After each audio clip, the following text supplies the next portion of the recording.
ஆன்மீக பெரியோர்கள் அனைவரையும் பணிவுடன் வணங்கி ஆன்மீகம் அறிவோம் என்ற நமது குழுவில் திரு சாய்ராம் அவர்கள் திருதராஷ்டிரனுடைய எண்ண ஓட்டங்களை காலம் கடந்த சுய பரிசோதனை என்ற தலைப்பில் வண்ண சித்திரமாக நம்முடைய கண்களுக்கு முன்னால் காட்டிக் கொண்டிருக்கின்றார்கள். அவ்வழியில் இன்று அவருடைய சித்திரத்தை தீட்டுவதற்கு முன் இறை வணக்கத்திற்கு நம்முடைய வெங்கட சுப்பிரமணியம் ஐயா அவர்களை பணிவுடன் அழைக்கின்றேன்.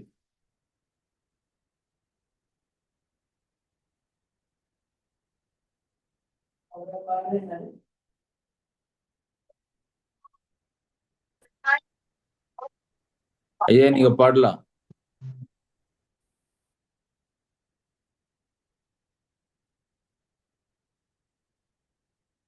ஐயா, இறை வணக்கம் நீங்க ஜாயின் பண்ணலாமே. கேக்குதா? கேக்குது. நீங்க கேக்குது. இறைவனின் நடி இனிது வணங்கினால் எல்லா நலங்களும் எய்திடலாம் மனமே. இறைவனில் நடி இனிது வணங்கினால் எல்லா நலங்களும் எய்திடலாம் மனமே. இறைவனில் நடி இனிது வணங்கினால் எல்லா நலங்களும் எய்திடலாம். மறைகள் எல்லாம் துதிக்க மறைந்தே உறைபவன், மறைகள் எல்லாம் துதிக்க மறைந்தே உறைபவன், கரையிலா கருணை கடலாய் திகழ்பவன், கரையிலா கருணை கடலாய் திகழ்பவன், இறைவனில் நடி இனிது வணங்கினால் எல்லா நலங்களும் எய்திடலாம் மனமே.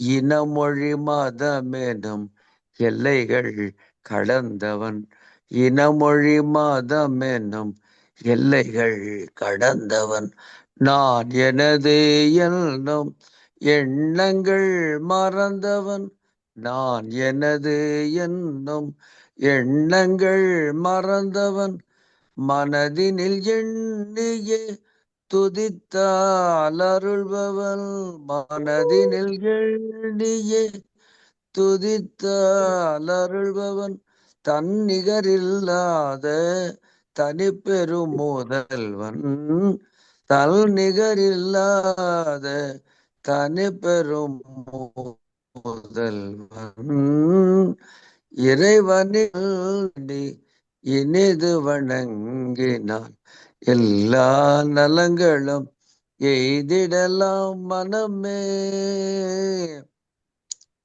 மனமே மனமே. இது மாலை நேரத்தில் உங்களுக்கெல்லாம் ஒரு காப்பி ராகத்தில் உள்ள நான் இயற்றிய ஒரு பொதுவான இறை வணக்கம். கேட்டவர்களுக்கு நன்றி. நன்றி. நாங்க தான் நன்றி சொல்ல வேண்டும். நன்றி நன்றி. அடுத்து திரு சாய்ராம் அவர்களை அன்புடன் அழைக்கின்றேன். இன்று அவர் இருக்கின்ற இடத்திலே இன்டர்நெட் வசதிகள் சிறிது குறைவாக இருப்பதனாலே நமக்கு அவரை பார்க்கின்ற பாக்கியம் இல்லை, கேட்கின்ற புண்ணியம் மாத்திரமே இருக்கின்றது என்று சொல்லி சாய்ராம் அவர்களை அழைக்கின்றேன். நன்றி.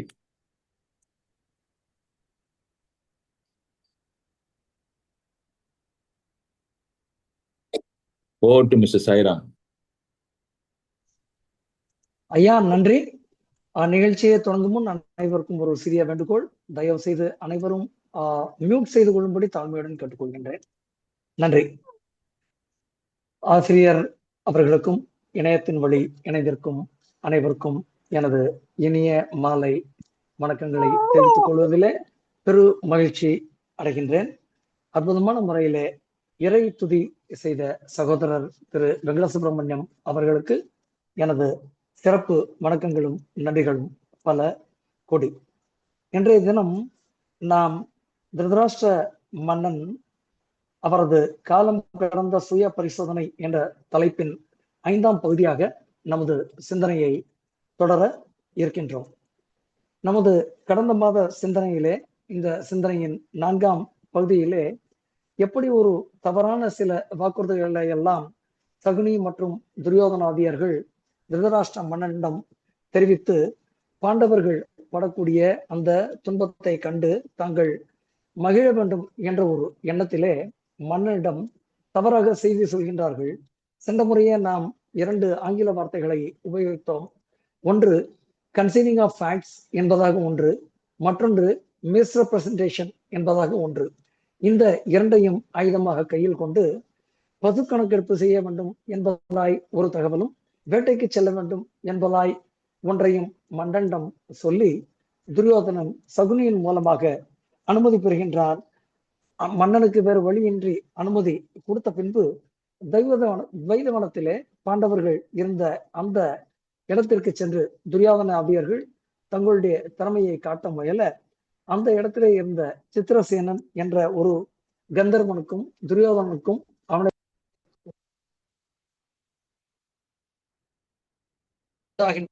அந்த கழகத்தின் அடிப்படையிலே சித்திரசேனன் தன்னுடைய வலிமையை காட்ட கர்ணனானவன் தனது தேரை இழக்கின்றான். போரில் புறமுதுகு காட்டி அந்த இடத்தை விட்டு, அந்த வனத்தை விட்டு நீங்கியே செல்கின்றான். இறுதியிலே துரியோதனன் சித்திரசேனனிடம் பிடிபட சித்திரசேனன் துரியோதனனை தன்னுடைய தேரிலே ஏற்றி கொண்டு சென்ற அந்த வேளையிலே கௌரவருடைய படையில் இருந்த சிலர் அங்கிருந்த பாண்டவர்களிடம், குறிப்பாக தர்மபுத்திரரிடம் சென்று தங்களுடைய நிலையை எடுத்து சொல்ல, தர்மபுத்திரர் தன்னுடைய தம்பியர்களுக்கு சற்றே ஜாடை காட்டுகின்றார். பாண்டவர்களுக்கு இந்த நேரத்திலே உதவ வேண்டும் என்று சொல்கின்றார். அண்ணனது கட்டளையை ஏற்ற தம்பியர்கள் இருவரும் பீமனும் அர்ஜுனனுமாக சேர்ந்து வந்து சித்திரசேனனுடன் சண்டை செய்ய, சித்திரசேனனுக்கும் அர்ஜுனனுக்கும் உண்டாயிருந்த நட்பின் அடிப்படையிலே துரியோதனன் விடுவிக்கப்படுகின்றான் என்பது வரையில் கண்டோம். பாண்டவர்களால் விடுவிக்கப்பட்ட துரியோதனனுக்கு உயிர் வாழ்வதில் சற்றும் அந்த ஒரு எண்ணமே இல்லாமல் போயிற்று. பிரயோபவேசம் என்பதாக சொல்கின்றார்கள். தான் பிரயோபவேசம் செய்து உயிரை விடுவதே சிறந்தது, பாண்டவர்களால் காப்பாற்றப்பட்ட அவமானத்தை விட உயிருடன் வாழ்வது மேலா என்பதாய் பலவிதமாய் புலம்பிக் கொண்டு துரியோதனன் அமர்ந்திருந்த வேளையிலே, போர் முடிந்த பின்பு துரியோதனன் விடுவிக்கப்பட்ட பின்பு கர்ணன் எங்கிருந்தோ வந்து துரியோதனனை காண்கின்றான். என்ன நடந்தது என்பதே கர்ணனுக்கு தெரியவில்லை. கிட்டத்தட்ட 24 மணி நேரங்களுக்கும் மேலாக நடந்த அந்த ஒரு விஷயம்.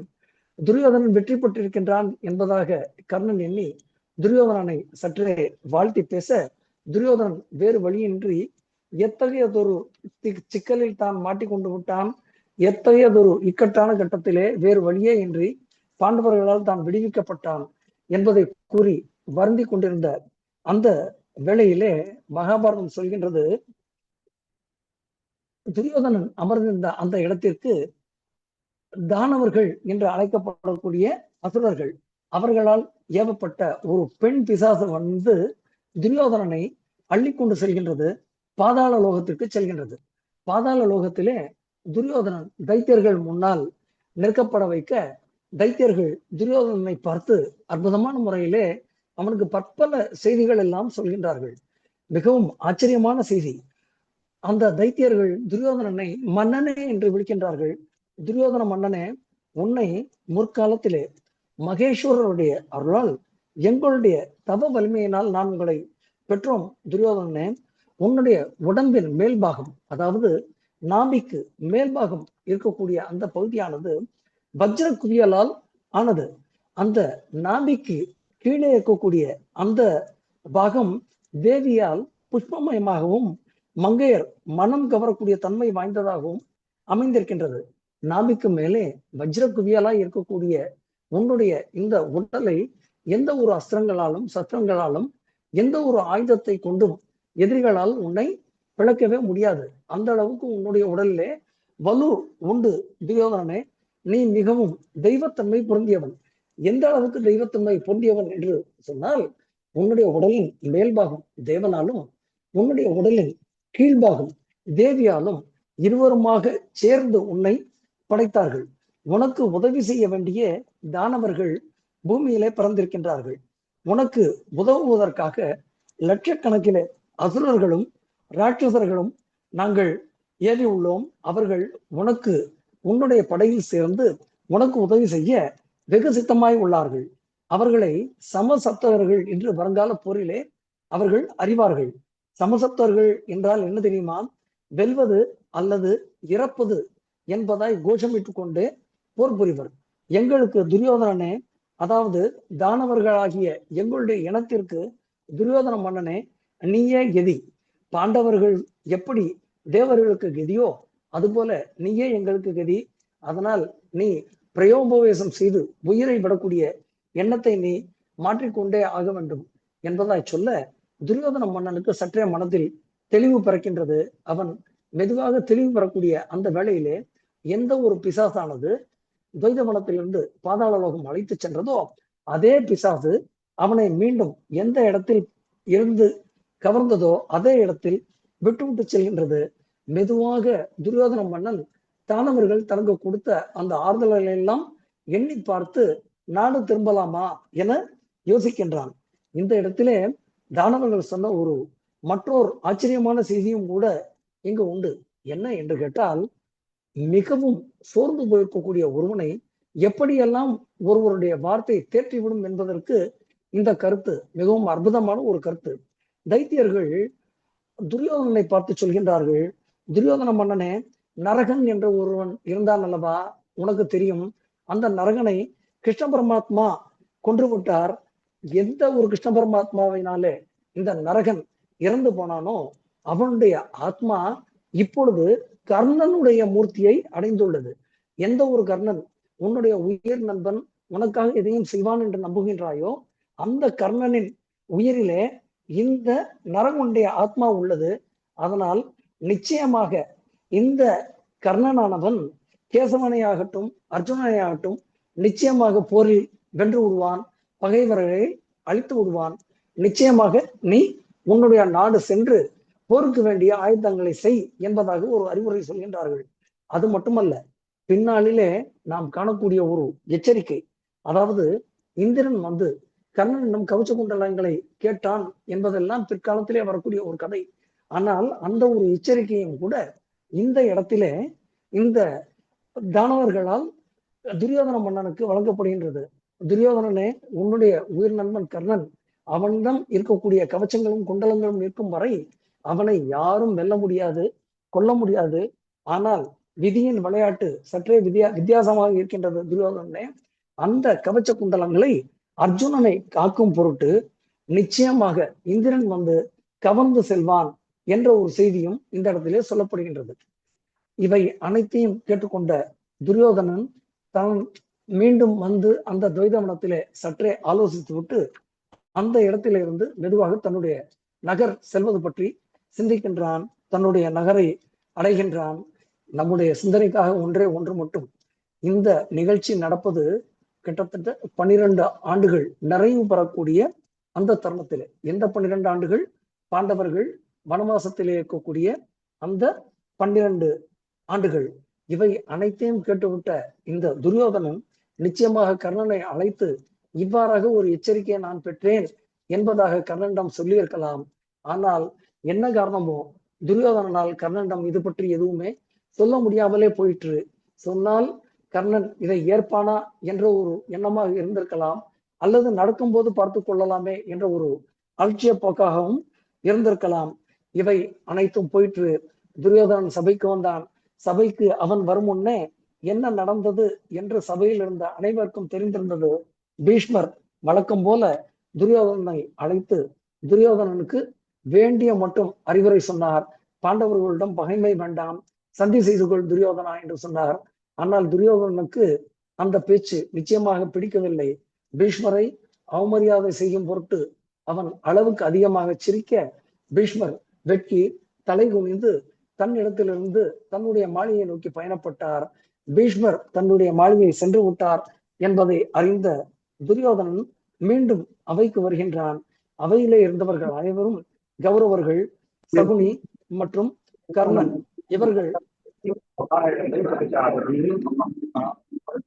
இவர்கள் அனைவரிடமும் துரியோதன மன்னன் மீண்டும் தன்னுடைய ஆலோசனையை தொடர்கின்றான். ஓரளவு பெரிய அளவிலே தன்னுடைய உயிரை காப்பாற்றவே பாண்டவர்கள் தான் உதவினார்கள் என்பது அறிந்திருந்தும் கூட பாண்டவர்களை எப்படி மாய்ப்பது என்பதாய் ஒரு ஆலோசனை தொடர்கின்றது. அந்த ஆலோசனையின் விளைவாய் கர்ணன் சற்றே இப்பொழுதெல்லாம் சொல்கின்றமே மோட்டிவேஷன் என்பதாக ஒரு உந்துதல் பெற்றவனாய் கர்ணன் சொல்கின்றான், துரியோதனனே, நான் உன் பொருட்டு அனைத்து அரசர்களையும் வென்று வருவேன். நான் திக்விஜயம் செய்வதற்கு நீ எனக்கு அனுமதி அளிக்க வேண்டும் என்று கேட்க, ஏதோ ஒரு வகையிலே ஆறுதல் தேடிக்கொண்டிருந்த அந்த துரியோதனன் கர்ணனை பார்த்து, திக்விஜயம் நீ செய்து வா நண்பனே, உனக்கு நான் உறுதுணையாக இருப்பேன் என்று சொல்கின்றான். நாம் இதற்கு முன்பு பல பகுதிகளிலே நாம் கண்டிருக்கின்றோம். தர்மர் ராஜசூய யாகம் செய்யும் பொழுது பாண்டவர்கள் எப்படிப்பட்ட திக்விஜயம் செய்தார்கள், எப்படியெல்லாம் பொருள்கள் கொண்டார்கள் என்று. ஆனால் அந்த திக்விஜயத்திற்கும் கர்ணன் செய்த திக்விஜயத்திற்கும் நிறைய வேறுபாடுகள் உண்டு. ஆனால் கர்ணனும் கூட திக்விஜயத்தை முடித்து விட்டு வந்தான். வெற்றி பெற்று விட்டேன் துரியோதனா என்று சொன்னான். மகிழ்ந்து போன துரியோதனனுக்கு மனதிலே மகிழ்ச்சி. தானும் ராஜசூய யாகம் செய்ய வேண்டும் என்று நினைக்கின்றான். தன்னுடைய குலகுருவையும் புரோகிதர்களையும் அழைத்து, என்னுடைய நண்பன் என் சார்பிலே அனைத்து அரசர்களையும் வென்றுவிட்டு இப்பொழுது திக்விஜயத்தின் வெற்றியுடன் இருக்கக்கூடிய இந்த நேரத்திலே நான் சக்கரவர்த்தியாக முடிவு கொள்ள வேண்டும், நான் ராஜசூய யாகம் செய்ய வேண்டும் என்று சொல்கின்றார்கள். புரோகிதர்கள் துரியோதனுடைய அரசவையிலே இருந்தவர்கள் தான். இருந்தாலும் அவர்களிடம் சற்றே உண்மையும் நேர்மையும் இருந்தது. அவர்கள் சொன்னார்கள் துரியோதனனை பார்த்து, துரியோதனனே, உன்னுடைய தந்தையானவர் தீர்க்க ஆயுளுடன் இருக்கும் வரை நீ ராஜசூய யாகம் செய்வது என்பது சற்றும் இயலாது, அதற்கு அனுமதி கிடைக்காது. ஒன்று. இரண்டாவது, உன்னுடைய குலத்தை சார்ந்த அந்த தர்மபுத்திரர் இருக்கும் வரை நிச்சயமாக நீ ராஜசூய யாகம் என்பது செய்ய முடியாது, அதற்கு அனுமதியும் இல்லை சாத்திரத்திலே என்று சொல்ல, துரியோதனன் சற்றே வாடித்தான் போனான். புரோகிதர்களிடம் மீண்டும் மன்றாடி கேட்டுக்கொண்டான், நான் இந்த ராஜசூய யாகம் செய்யாவிட்டாலும் பரவாயில்லை, இந்த வெற்றியை நான் கொண்டாடுவதற்கு அதற்கு நிகராக ஏதேனும் செய்ய முடியுமா என்று கேட்க, புரோகிதர்கள் அனைவரும் கலந்து ஆலோசித்தார்கள். இறுதியாக ஒன்றை சொன்னார்கள், வைஷ்ணவம் என்பதாய் ஒரு யாகம் உண்டு துரியோதனனே, அந்த வைஷ்ணவத்தை நாம் செய்யலாம் என்று சொல்கின்றார்கள். இப்படியெல்லாம் ஒன்றுக்கு பதிலாக நிகராக மற்றொன்று இருக்குமா என்று கேட்டால், ராமாயண காலத்திலே கூட நாம் கங்கையை பற்றி சிந்திக்கும் பொழுது நாம் ஒரு விஷயத்தை கண்டோம். திலீபன் என்ற ஒரு சக்கரவர்த்தி 100 அஸ்வமேத யாகங்கள் செய்ய நினைக்கின்றான். 99 குதிரைகள் அஸ்வமேத யாக குதிரைகள் வந்திருக்க, ஒரே ஒரு குதிரை மட்டும் காணாது போயிட்டு தன்னுடைய மகன் ரகுவை அழைத்து, அஸ்வமேத குதிரை எங்கே என்று கேட்க, ரகு எங்கே என்ற குதிரையை தேட முயற்சித்த அந்த வேளையிலே இந்திரன் அந்த குதிரையை கவர்ந்து சென்றதும், இந்திரனுக்கும் ரகுவுக்கும் நடந்த சண்டை பற்றி ஒரு நீண்ட விவாதத்தை நாம் முன்பே சிந்தித்தோம். அந்த இடத்திலே இந்திரன் சொல்கின்றான், என்னால் இந்த குதிரையை உனக்கு தர முடியாது ரகு, ஏனென்று கேட்டால் எனக்கு சதக்ருது என்பதாக ஒரு பெயர் உண்டு. ஒருவேளை உன்னுடைய தந்தையும் இந்த 100 யாகங்களை செய்து விட்டால் எனக்கு மட்டுமே உண்டான இந்த புகழ் உன் தந்தைக்கும் போகும் அல்லவா, அதனால் இந்த குதிரையை நான் தரமாட்டேன் என்று சொல்ல, the first ever deal of compromise என்பதாக நாம் கொண்டோமே. ரகு இந்திரனிடம் வேண்டுகின்றான் ஒன்றை, இந்த குதிரையை வேண்டுமானால் நீ பெற்றுக்கொள்ளலாம், ஆனால் இந்த குதிரையே இன்றி இந்த 100 யாகங்கள் செய்த பலனை என்னுடைய தந்தைக்கு நீ தருவாயே, ஆனால் இந்த குதிரையை பற்றி எனக்கு கவலை இல்லை என்று சொல்ல, இந்திரன் அந்த குதிரையை நான் எடுத்துச் சொல்கின்றேன், ஆனால் உன்னுடைய தந்தைக்கு 100 அஸ்வமேத யாக பலன்கள் செய்த பலனை நான் இப்பொழுதே கொடுத்து விட்டேன் என்று சொல்ல, அந்த குதிரையின்றியே அந்த பலன் வந்து சேர்ந்தது. அது போலவே இந்த இடத்திலே வைஷ்ணவம் என்பதாய் ஒரு யாகம் கிட்டத்தட்ட ராஜசூய யாகத்திற்கு நிகராக அற்புதமான முறையிலே அந்த யாகம் நடத்த திட்டமிடுகின்றார்கள். அந்த யாகம் நடத்த திட்டமிடப்பட்ட அந்த வேளையிலே அனைவருக்கும் அழைப்பிதழ் அனுப்பப்படுகின்றது. அந்த அழைப்பிதழ் பாண்டவர்களுக்கும் கூட அனுப்பப்பட்டது. தர்மபுத்திரர் அழைப்பிதழை பற்றி சொன்னார். 13 ஆண்டு காலங்கள் நிறைவேறாமல் நான் அந்த நாட்டிற்குள் வருவதில்லை என்பதாக தூதுவந்தவனிடம் சொல்லி அனுப்ப, பீமன் மட்டும் தன்னுடைய கோபத்தை முழுமையாக காட்டுகின்றான். எந்த ஒரு நாளிலே துரியோதனுடைய தலையானது அக்னியிலே வீழ்த்தப்படுவோம், அந்த ஒரு நாளில் மட்டும்தான் தர்மபுத்திரர் அஸ்தினாபுரத்திலே கால் வைப்பார் என்று சொல்கின்றான்.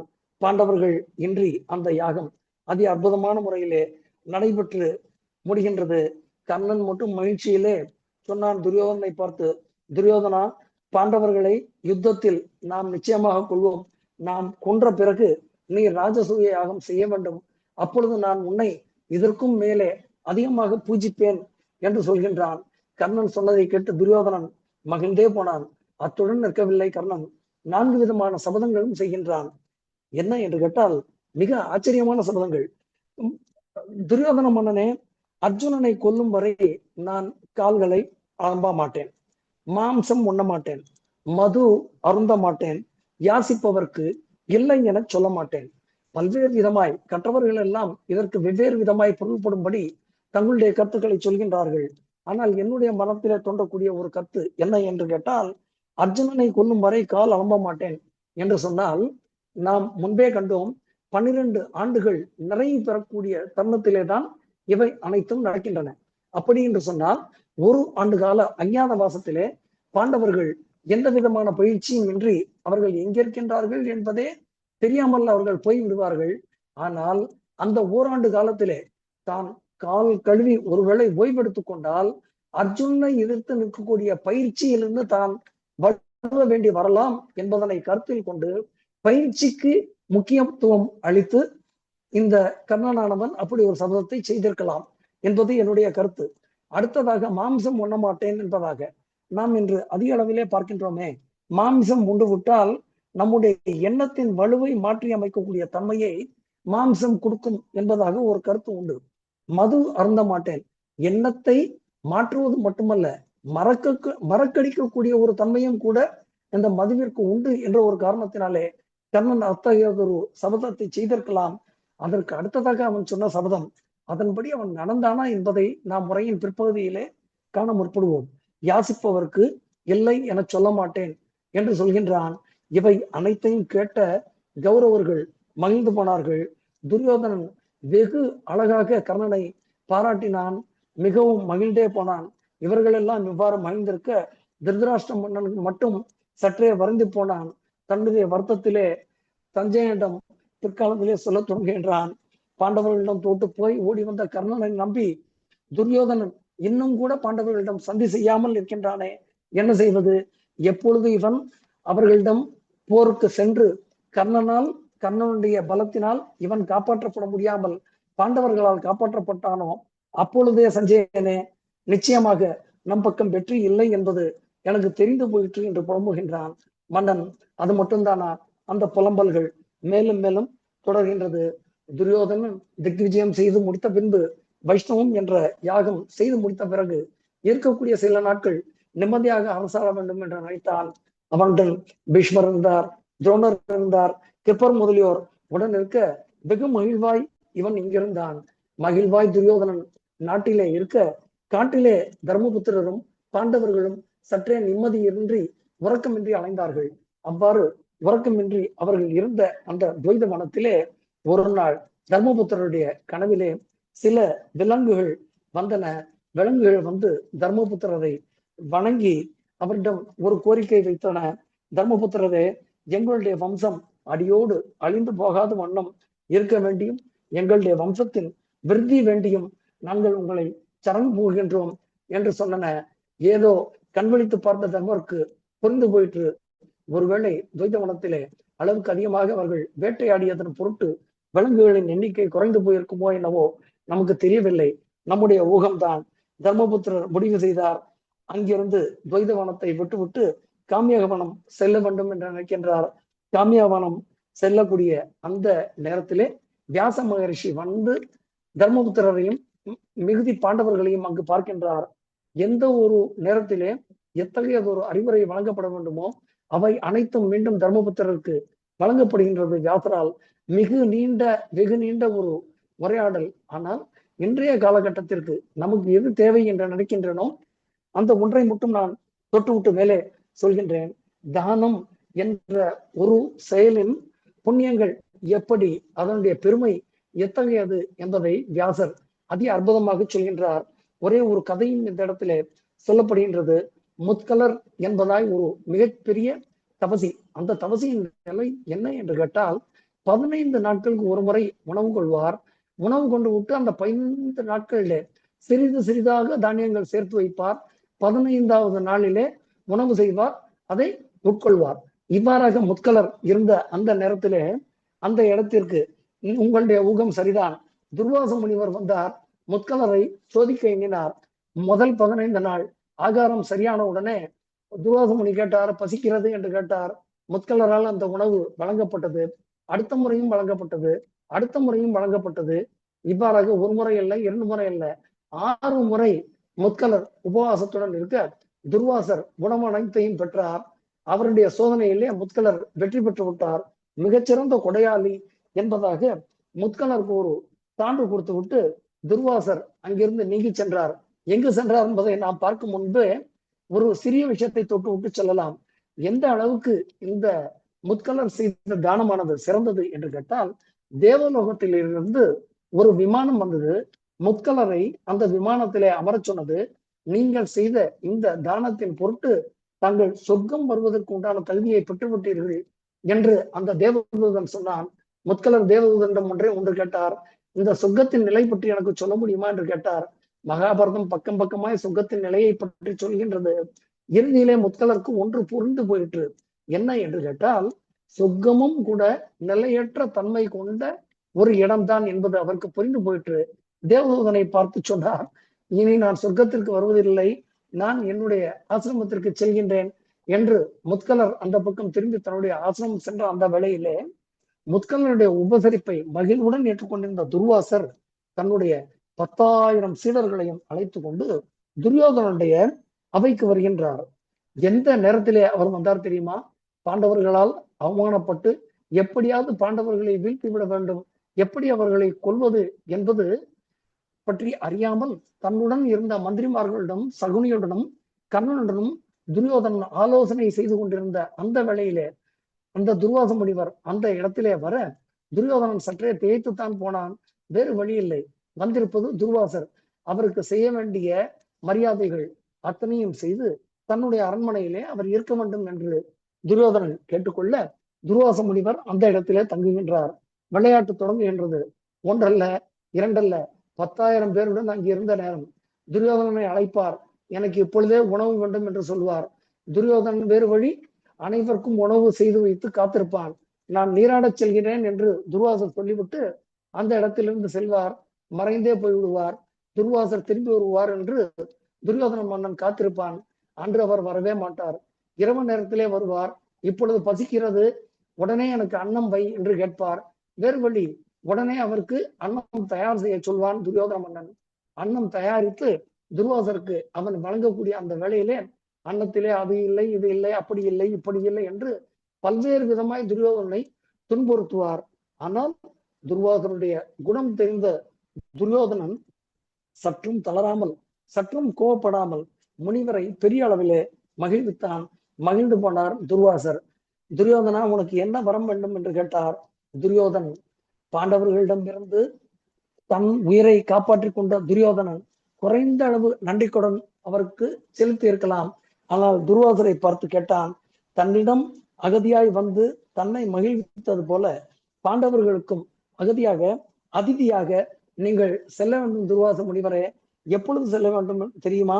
பிராமணர்களுக்கும் தன்னுடைய கணவன்மார்களுக்கும் உணவளித்து விட்டு திரௌபதி எப்பொழுது தானும் உண்டு தன்னுடைய கணவன்மார்களுடன் மகிழ்ச்சியாக இருக்கின்றாளோ அந்த பொழுதிலே நீங்கள் அங்கு செல்ல வேண்டும் என்று துரியோதனன் சொல்கின்றான்.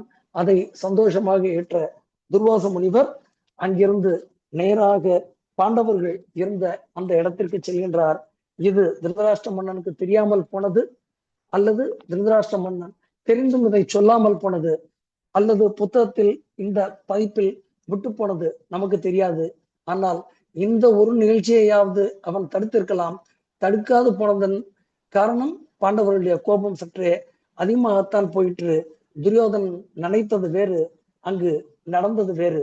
துர்வாசரை பாண்டவர்கள் உபசரித்த கதையும், துர்வாசர் நீராடச் சென்ற போது திரௌபதி கண்ணனை அழைத்து அவனிடம் சரண் பூண்ட கதையும் நாம் அறிவோம். மகாபாரதம் சொல்கின்றது, கண்ணன் படுக்கையிலே பக்கத்திலே ருக்மணி இருக்க அவளுடன் விளையாடி கொண்டிருந்தானாம். அந்த நேரத்திலே திரௌபதி கண்ணனை அழைக்க மனைவியை விட்டு விட்டு ஓடி வந்தானாம் கண்ணன் திரௌபதியை காப்பதற்கு.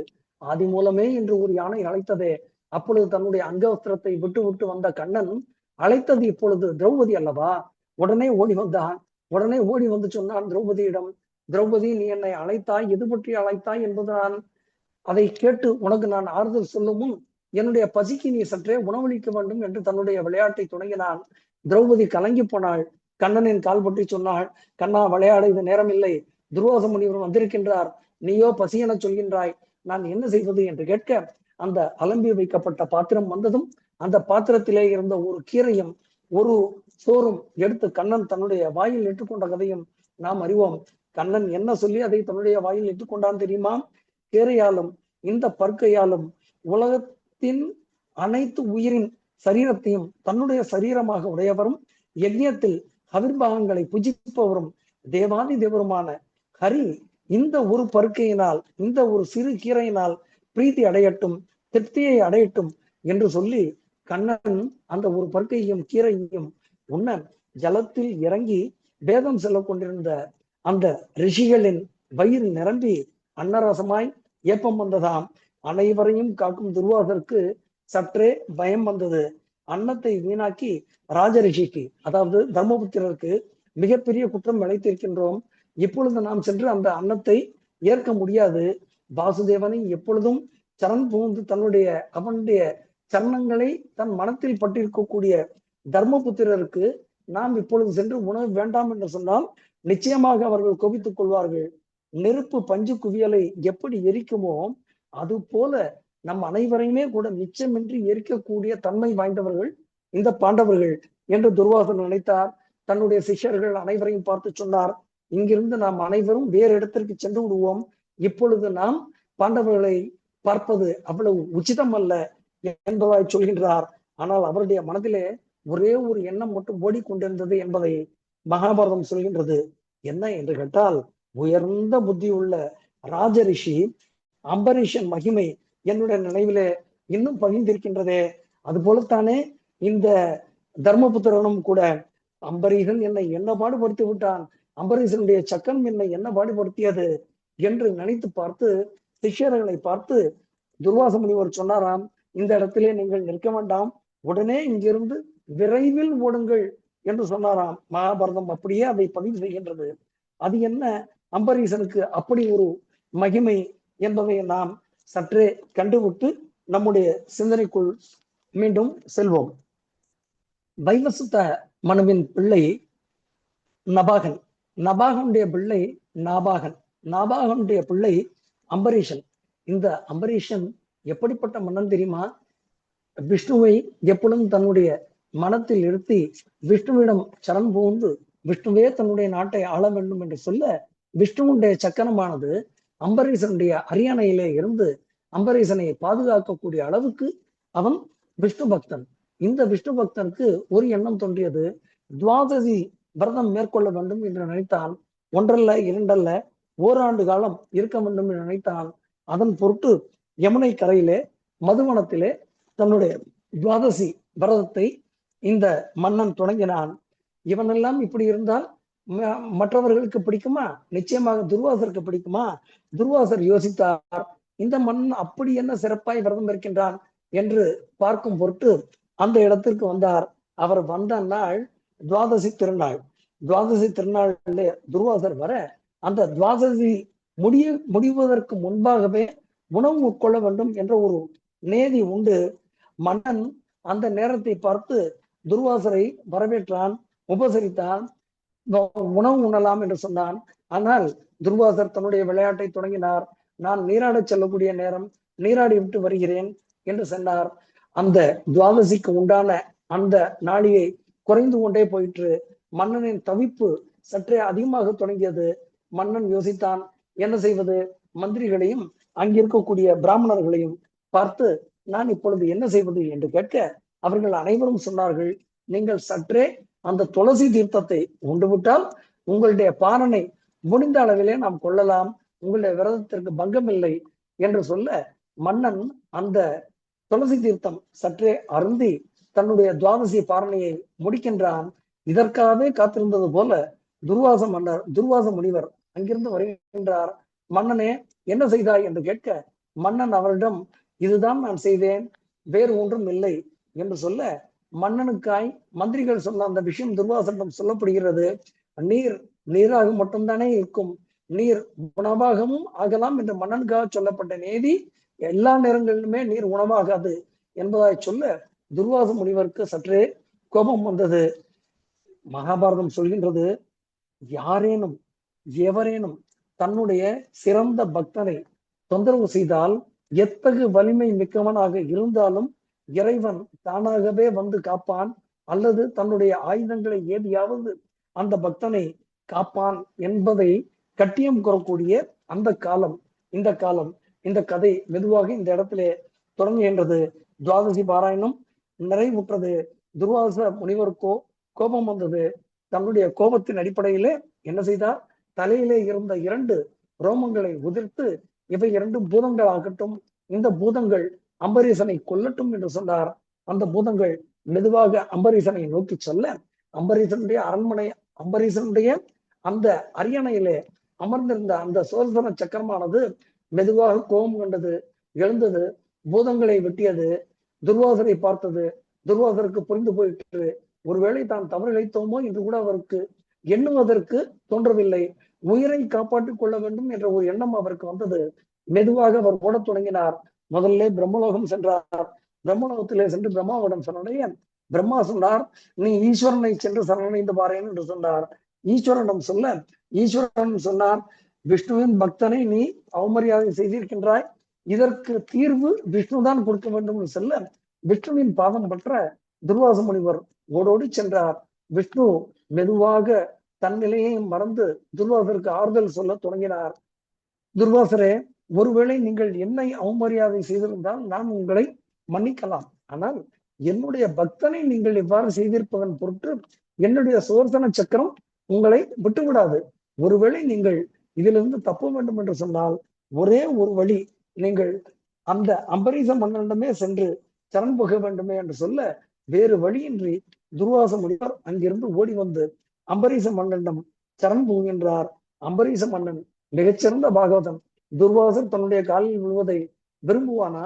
அவன் மெதுவாக சுதர்சன சக்கரத்தை வேண்ட, அந்த சுதர்சன சக்கரம் துர்வாச முனிவரை கொல்லாது தன்னுடைய இருக்கையிலே சென்று அமர, மெதுவாக அது அமர்ந்த பின் துர்வாச முனிவர் அந்த சக்கரத்திற்கு சாபம் கொடுத்த கதை நமக்கு தெரியும். பின்னாளிலே அந்த சக்கரம் கரிக்கட்டையாக மாறிப்போக 14ஆம் நாள் போரிலே அஸ்தமனம் உருவாக, அந்த நேரத்திலே ஜெயத்ரதன் வதம் செய்யப்பட்டது நாம் முன்பு கண்டு ரசித்த கதை. இவை அனைத்தும் துர்வாச முனிவருக்கு நினைவில் வர அந்த இடத்தை விட்டு அவர் ஓடியே போனாராம். துர்வாச முனிவரை இந்த அளவுக்கு உபசரித்து பணிவிடை செய்து அவருடைய மனம் கோணாமல் நடக்க தெரிந்து கொண்டிருந்த அந்த துரியோதனனுக்கு தன்னுடன் பிறந்தவர்கள், தன்னுடைய சிற்றந்தையின் புத்திரர்கள், தன்னுடைய வம்சத்திலே வந்தவர்கள், பாண்டவர்கள், நேர்மையானவர்கள், பண்பாளர்கள், சத்தியம் தவறாதவர்கள், எந்த நேரத்திலுமே யாருக்கும் தீங்கு நினைக்காதவர்கள், மகாபாரதம் அவர்களுடைய தன்மையை, குவாலிட்டிஸ் என்று நாம் சொல்கின்றோமே, அடுக்கிக் கொண்டே செல்கின்றது. அந்த தர்மபுத்திரருக்கு இந்த துரியோதனன் சற்றே இது போன்ற ஒரு சேவையை செய்திருந்தால் பின்னாளிலே இப்படி ஒரு போர் என்பதே இல்லாமல் போயிருக்கும். ஆனால் விதி யாரை விட்டது? துரியோதன் தன்னுடைய எண்ணத்திலே அவ்வாறே தொடர்ந்து சென்று கொண்டே இருந்தான். பாண்டவர்கள் அவர்களாகவே இருந்து கொண்டிருந்தார்கள். இவ்வாறாக பாண்டவர்கள் கண்ணனால் காப்பாற்றப்பட, கண்ணனுக்கு அவர்கள் நன்றி சொல்ல, கண்ணன் அங்கிருந்து தன்னுடைய நாடு திரும்பி செல்கின்றான். கம்மியவனத்திலே பாண்டவர்கள் மகிழ்வுடன் தங்களுடைய வாழ்க்கையை தொடர்கின்றார்கள். கிட்டத்தட்ட இதுவும் 12ஆம் ஆண்டின் இறுதி பகுதி. கிட்டத்தட்ட பாஞ்சாலிக்கு மீண்டும் ஒரு சோதனை வந்தது. ஜெயத்ரதன் வந்தான், பாஞ்சாலியை பார்த்தான். பாஞ்சாலியின் அலையில் மயங்கி போய் பாஞ்சாலியை தன்னுடைய பேரில் ஏற்றி கவர்ந்து செல்ல முயன்றான். விடயம் அறிந்த பாண்டவர்கள் அனைவரும் ஜெயத்ரதனை துரத்தி சென்றார்கள். ஜெயத்ரதன் பிடிபட்ட கதை நாம் அனைவரும் அறிந்த கதை. ஜெயத்ரதன் பிடிபட்டு அவனை கொல்ல வேண்டும் என்று தம்பியர் 4 சொல்ல, தர்மர் மற்றும் சற்றே கருணை புரிந்தார். துச்சலையின் கணவன், நமக்கெல்லாம் அவன் மைத்துனன் அல்லவா, ஆகையால் அவனை விட்டுவிட வேண்டும் என்று சொல்ல, உயிர் வேண்டாம், ஆனால் உயிருக்கு சமமான ஒன்றை இவனிடம் இருந்து எடுத்துவிட வேண்டும் என்று பீமன் சொன்னான், ஜெயத்ரதனுடைய தலை மழிக்கப்பட்டது, 5 குடுமிகள் வைக்கப்பட்டது, அவன் பாண்டவதாசன் என்பதாக சொல்லி அந்த இடத்திலிருந்து ஜெயத்ரதன் தப்பிச் செல்கின்றான். இந்த ஜெயத்ரதன் ஈஸ்வரனை வேண்டியதும் பாண்டவர்களை தோற்கடிக்க வேண்டும் என்று அவன் கேட்க, ஒரு நாள் போரிலே ஒரே ஒரு முறை மட்டும் அர்ஜுனன் நீங்களாக, அவனால் அவர்கள் அனைவரும் தடை செய்யப்படுவார்கள் என்றும் ஈஸ்வரன் வரம் வழங்கியது நாம் முன்பே கண்ட கதை. இவ்வாறாக பாஞ்சாலி காப்பாற்றப்பட்டாள், ஜெயத்ரதனும் காப்பாற்றப்பட்டான். தர்மபுத்திரருக்கு மனக்கவலை அதிக அளவிலே வந்தது. அதிக அளவிலே கவலையுடன் இருந்த அந்த நேரத்திலே மார்க்கண்டேய மகரிஷி அங்கு வந்தார். மார்க்கண்டேய மகரிஷியை பார்த்து தர்மபுத்திரர் தன்னுடைய நிலை சொன்னார், திரௌபதிக்கு நேர்ந்த அவலம் சொன்னார். இவை அனைத்தும் கேட்டுக்கொண்டிருந்த அந்த மார்க்கண்டேய மகரிஷி அற்புதமான வார்த்தைகளின் மூலம் தர்மபுத்திரனுடைய மனதை சற்றே மாற்ற முயல்கின்றார். மனிதனுடைய கஷ்டத்தை போக்குவது எப்போதும் நல்வார்த்தைகள் தானே. இருகோடுகள் தத்துவம் பண்டை காலத்தில் மட்டும்தானா, இன்றைய காலத்திலும் கூட அது உண்டு என்பதை நாம் சிற்சில சினிமாக்கள் மூலம் நாம் கண்டதுதானே. மார்க்கண்டேய மகரிஷி ராமாயண கதை சொல்ல ஆரம்பித்தார். ராமர் நாடு இழந்தது பற்றி சொன்னார். நாடு இழந்தது கூட பெரிய விஷயம் இல்லை தர்மபுத்திரரே, ராமனுக்கும் கூட வனவாசம் செல்ல வேண்டிய ஒரு நிலை வந்தது என்று சொன்னார். அன்னை சீதையை ராவணன் கவர்ந்து சென்றது பற்றி சொன்னார். ஜடாயு மரணம் பற்றி சொன்னார். வாலியின் வதம் பற்றி சொன்னார். அனுமனின் செயல் பற்றி சொன்னார். ராவணனின் முடிவு பற்றி சொன்னார். சீதையை ராமன் இறுதியிலே சொல்லால் துன்புறுத்தியதையும் சொல்கின்றார். சீதையின் நிலை சொல்கின்றார். எவ்வாறாக சீதை வருந்தி போனாள் என்பதையும் அவர் சொல்கின்றார். சீதை வருந்திய அந்த நேரத்திலே பஞ்சபூதங்கள் அனைத்தும் வந்து அவள் சார்பாக தங்களுடைய பரிந்துரையை செய்தனவாம். என்ன என்று கேட்டால், ராமனை பார்த்து வாயு சொன்னதாம், ராகவா, மைதிலி சற்றும் தோஷமற்றவள், அவளுடன் நீ சேர்ந்து வாழ வேண்டும் என்று சொன்னதாம். அக்னி சொன்னதாம், ராமனே, நான் பிராணிகளின் சரீரத்தில் இருக்கின்றேன், சீதை அனுபவமும் குற்றம் செய்யாதவள், அதனால் நீ அவளை ஏற்றுக்கொள்ள வேண்டும் என்று அக்னி சொன்னதாம். வர்ணன் பின்னால் வந்து சொன்னானாம், பிராணிகள் உடலிலே ரசத்தை உண்டாக்குபவன் நான், மைதிலி மிகவும் சுத்தமானவள், அவளை நீ ஏற்றுக்கொண்டே ஆக வேண்டும் என்று வர்ணன் சொன்னானாம். அதன் பின்பு யமன் சொன்னானாம், காகுஸ்தனே, தர்மஸ்வரூபி நான், ஜனங்களின் நன்மை தீமைகளுக்கு நான் தான் சாட்சி, சீதை எந்த ஒரு பாவமும் அறியாதவள், அவளை ஏற்றுக்கொள் என்று யமன் சொன்னானாம். இறுதியாக பிரம்மா வந்தார். ராவணனை நீ கொன்றாய் ராமா, என் அனுகிரகம் பெற்ற ராவணனை யாராலும் கொல்ல முடியாது, காரணம் உத்தேசித்து உதாசீனமாய் சற்று காலம் தாழ்த்தி இருந்தேன். ராவணன் தன்னுடைய அழிவுக்காகவே சீதையை திருடினான். நலகூபர சாபத்தின் மூலமாக சீதைக்கு நான் ரட்சணத்தை ஏற்படுத்தினேன். சீதை விஷயத்தில் ஐயம் என்பது ஏதும் வேண்டாம், ராமனே, நீ அவனை ஏற்றுக்கொள் என்றார். இறுதியிலே ராமனின் தந்தை தசரதர் வந்தார்.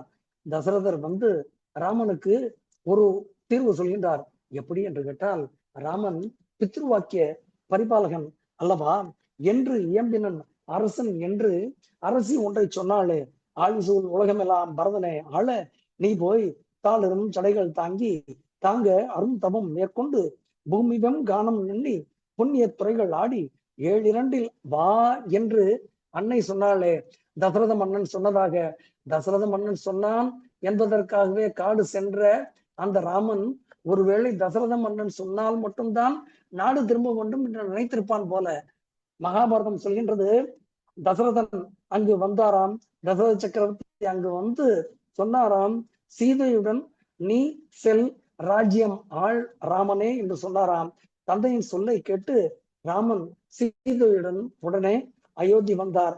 ராமனின் கஷ்டமும் சீதையின் கஷ்டமும் கேட்ட தர்மபுத்திரர் தன் நிலை பற்றிய வருத்தத்தை சற்றே குறைக்க, இந்த இடத்திலே திரௌபதியினுடைய அந்த மன வருத்தம் சற்றே போவதற்காக, திரௌபதியுடைய வலிமை எப்படிப்பட்ட வலிமை என்பதை காட்டுவதற்காக மார்க்கண்டேயர் மற்றும் ஒரு கதையை இந்த இடத்திலே சொல்கின்றார். ராமச்சரித்திரம் சொல்லி தர்மபுத்திரர் மிகவும் அற்புதமான முறையிலே மனத்தை சற்றே தேற்றிக் கொண்டார் என்று சொன்னால், திரௌபதியினுடைய மனம் தேர்வதற்காக இந்த இடத்திலே ஒரு கதை போற்றப்படுகின்றது. எந்த கதை நீங்கள் இந்நேரம் ஊகித்திருப்பீர்கள். மத்திர தேசத்து ராஜன் அஸ்வபதி என்பதாய் ஒரு பெயர். மன்னர்கள் எல்லாம் அந்த காலத்திலே எப்படியெல்லாம் இருந்திருக்கின்றார்கள் என்பதற்கு மகாபாரதம் சொல்லக்கூடிய அந்த அற்புதமான குணங்கள். சத்தியசந்தனாய் விளங்கிய அசோபதி, புலன்விளக்கம் மிகுந்த அசோபதி, யாகங்கள் பல செய்த அசோபதி, உண்மை மட்டுமே பேசுபவன், ஜனங்களுக்கும் பிரியமானவன், மிகவும் திறமை வாய்ந்தவன், அதற்கும் மேலாக பொறுமையும் வாய்ந்த அசோபதி. இந்த அசோபதிக்கு குழந்தை பேர் இல்லாமல் இருந்தது. அதனால் அசோபதி என்ன செய்தான்? சாவித்திரி தேவியை வணங்க தொடங்கினான். ஓராண்டல்ல, ஈராண்டல்ல, ஒரு நாளைக்கு 1,00,000 ஆகுதி என்று மகாபாரதம் சொல்கின்றது. 1,00,000 ஆகுதி செய்து சாவித்திரி தேவியை கிட்டத்தட்ட 18 ஆண்டுகள் அவன் துய்த்த வேளையிலே சாவித்திரி அன்னை சற்றே மகிழ்ந்து போனாள். அவனுடைய முன்னே தோன்றினாள். மன்னவனே, உனக்கு என்ன வரம் வேண்டும் என்று கேட்க, மன்னன் கேட்டான், அன்னையே, சாவித்திரியே, எனக்கு பின் நாடாள புத்திரர்கள் வேண்டும் என்று கேட்க, பிரம்மதேவன் நீ புத்திரர்கள் என்று சொன்னாய், அது பற்றி பிரம்மதேவன் அறிவான். ஆனால் நான் இப்பொழுது உனக்கு தேவையான ஒரு கன்னிகையை கொடுப்பேன் என்று சொன்னானாம். சொன்னாலாம் சாவித்திரி தேவி. அந்த வரத்தின் அடிப்படையிலே மன்னவனுடைய மனைவி, மூத்த மனைவி கருத்தரித்தாள். மிகவும் அற்புதமான ஒரு பெண் அவர்களுக்கு பிறந்தாள். அந்த பெண்ணுடைய பெயர் சத்தியவதி. அவளுக்கு ஏன் சத்தியவதி என்று பெயர் வந்தது என்பதற்கு அற்புதமான முறையிலே வெவ்வேறு விதமான காரணங்கள் எல்லாம் சொல்லப்படுகின்றன. சாவித்திரி தேவியின் அந்த அருளின் பொருட்டு பிறந்த அந்த சாவித்திரிக்கு என்ன பெயர் என்று கேட்டால், அவளுடைய பெயர் சத்தியவான் சாவித்திரி. சத்தியவான் சாவித்திரியுடைய கணவன் சத்தியவானுக்கு ஏன் அந்த பெயர் என்பதற்கும், சத்தியவதிக்கு அதாவது சாவித்திரிக்கு ஏன் அந்த பெயருக்கும் ஒரே ஒரு காரணம் தான் மகாபாரதம் சொல்கின்றது. சாவித்திரியினுடைய தந்தையும் சரி, தாயும் சரி, சத்தியம் மட்டும் போற்றுவார்களாம். சாவித்திரி தேவியின் அருளால் பிறந்த அவளுக்கு சாவித்திரி என்று பெயரிட்டார்கள். சத்தியவானுடைய தந்தை திவசேனன், அவனும் சரி உண்மை மட்டுமே பேசுபவன், அவனுடைய மனைவியும் சரி உண்மை மட்டுமே பேசுபவள். அதனால் அவர்கள் இருவருக்குமாய் பிறந்த அந்த குழந்தைக்கு சத்தியவான் என்று பெயரிட்டார்களாம். இவர்கள் இருவரும் ஒருவர் மணந்து கொண்ட கதை மிகவும் விசித்திரமான கதை. இந்த சாவித்திரி பேரழகு மிக்கவள். இந்த பேரழகை ஏற்கக்கூடிய தகுதி தனக்கு இல்லை என்று எவருமே இந்த சாவித்திரியை மணக்க முன்வராமல் போக இருந்த காலத்திலே அஸ்வபதிக்கு சற்றே மனத்திலே வருத்தம் வந்தது. ஒரு நாள் சாவித்திரியை அழைத்து, மகளே, உனக்கு தேவையான வரனை நீயே தேர்வு செய்து கொள்ள வேண்டும். ஏனென்றால் உன்னுடைய அழகை ஏற்கக்கூடிய தகுதி படைத்த எவனும் உன்னை ஏற்க இதுவரை வராத காரணத்தினாலே இந்த விருப்பத்தை நான் உன்னிடமே விட்டுவிடுகின்றேன். ஏன் என்று கேட்டால், தக்க சமயத்திலே பெண்ணை தகுந்த வரனுக்கு கொடாத தந்தை எகழத்தக்கவன். ருது காலத்திலே மனைவியை அடையாத கணவன் எகழத்தக்கவன். பிதா மரித்த பின் தாயை காப்பாற்ற தவறிய அந்த மகனும் எகழத்தக்கவன், வெறுக்கத்தக்கவன். எனவே மகளே, சாவித்திரியே, தேவதைகள் என்னை எகழா வண்ணம் உனக்கான கணவனை நீ விரைவாக தேட வேண்டும் என்று தந்தை சொல்ல, சாவித்திரி மெதுவாக தன்னுடைய பயணத்தை தொடங்குகின்றாள்.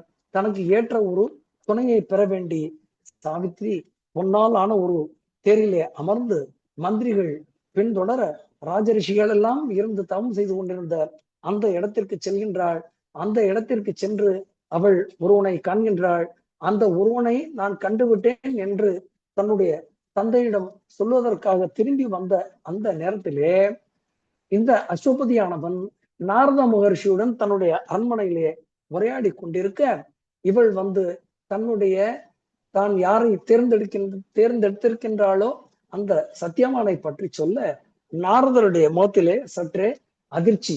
அதை கண்ட அஸ்வபதி, எது பற்றி இப்படி ஒரு கலக்கம் நாரதரே என்று கேட்க, சத்தியவானின் குணநலன்கள் அனைத்தும் அற்புதமாக நாரதரால் போற்றப்பட, அதில் சற்றே மனம் தளர்ந்து போன மன்னன் கேட்டான், நற்குணங்கள் அனைத்தும் சொன்னீர்கள் நாரதரே, ஆனாலும் உங்கள் முகத்தில் தெளிவில்லையே என்று கேட்க, நாரதர் சொன்னார், இந்த வரனை விட்டு வேற வரனை பார்க்க முடியுமா என்று கேட்க, சத்தியவதிய அதை மறுத்துவிட நாரதர் அதற்கு உண்டான உண்மையான காரணத்தை சொல்கின்றார் அசோபதியிடம்.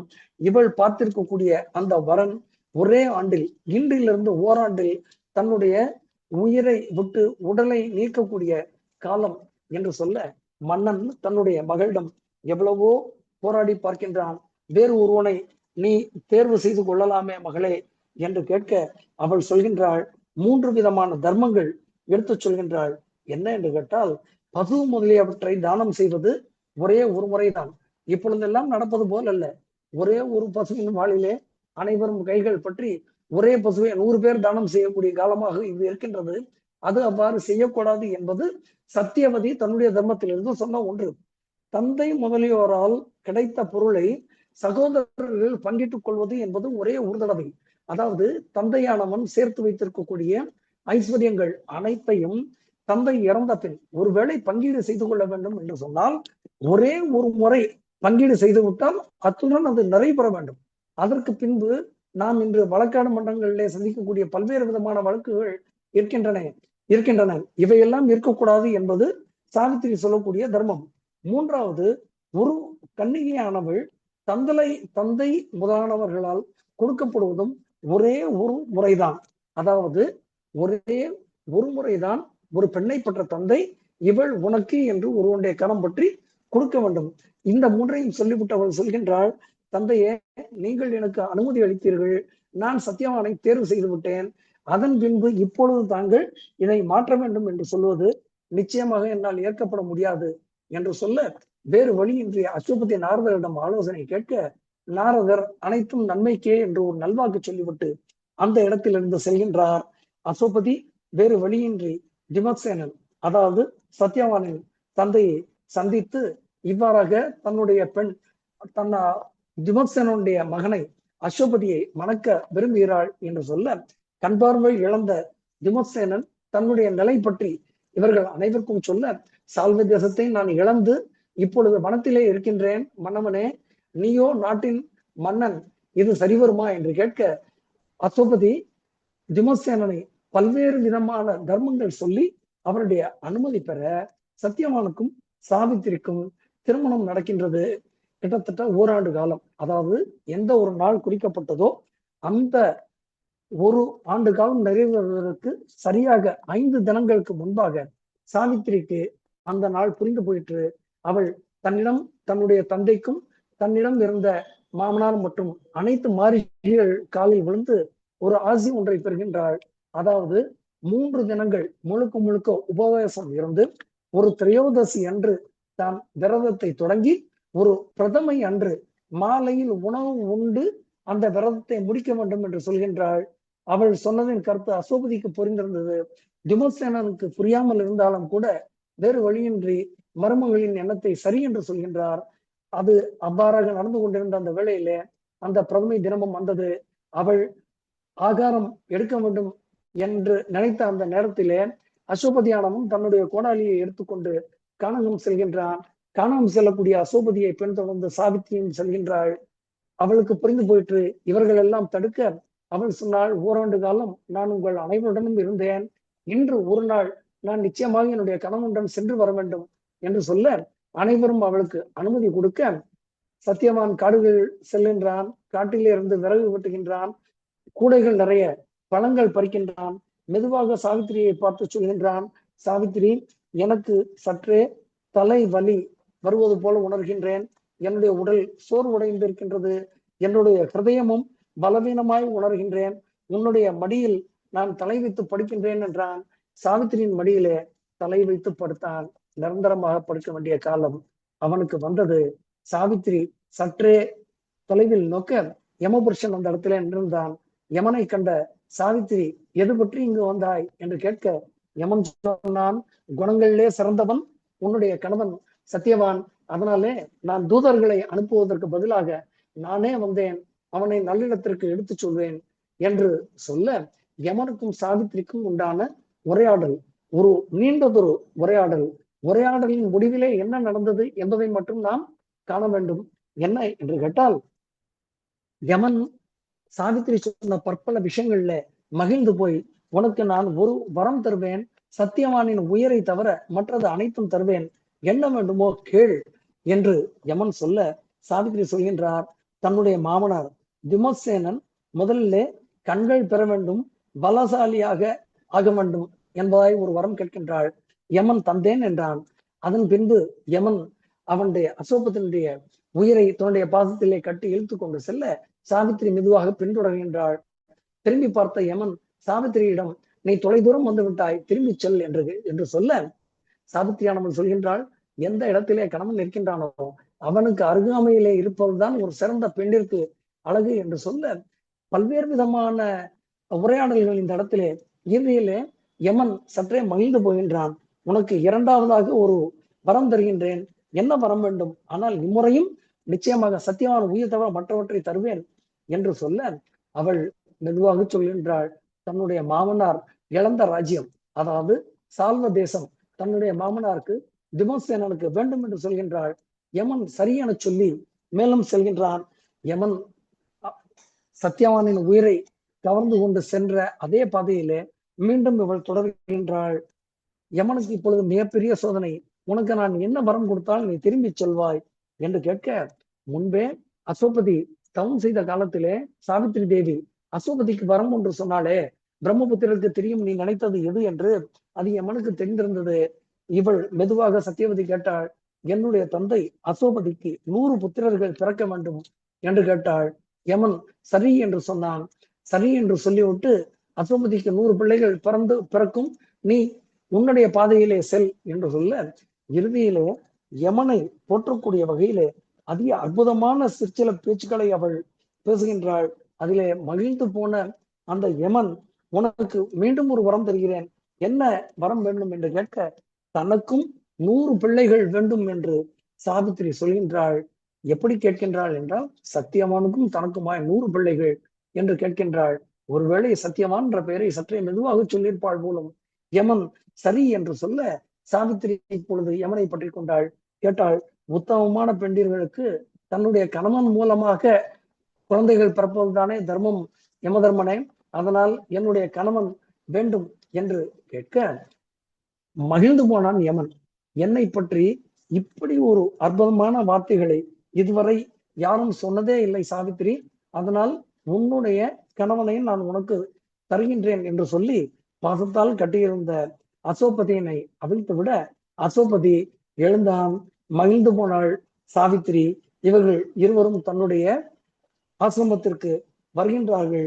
இந்த கதையை சொன்ன மார்க்கண்டேயர் மெதுவாக தர்மபுத்திரருக்கும் திரௌபதிக்கும் அந்த ஆறுதல் வார்த்தையாக மட்டுமல்ல, திரௌபதி எப்படிப்பட்டவள், யாருக்கு நிகரானவள் என்பதையும் இந்த இடத்திலே சொல்கின்றாள்.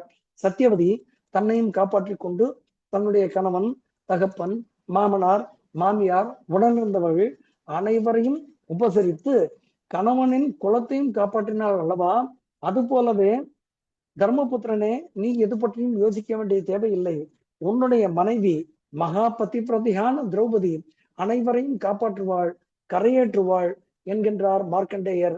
தர்மபுத்திரருக்கும் திரௌபதிக்கும் ஏனைய பாண்டவர்களுக்கும் மிகச்சிறந்த ஒரு தெளிவு இந்த இடத்திலே பிறந்தது. காமியக வனத்திலே அவர்கள் நிம்மதியாக இருந்தார்கள். காமியக அவர்கள் எல்லாம் நிம்மதியாக இருந்த அந்த நேரத்திலே கர்ணனுக்கு மிகப்பெரிய சோதனை ஒன்று வந்தது.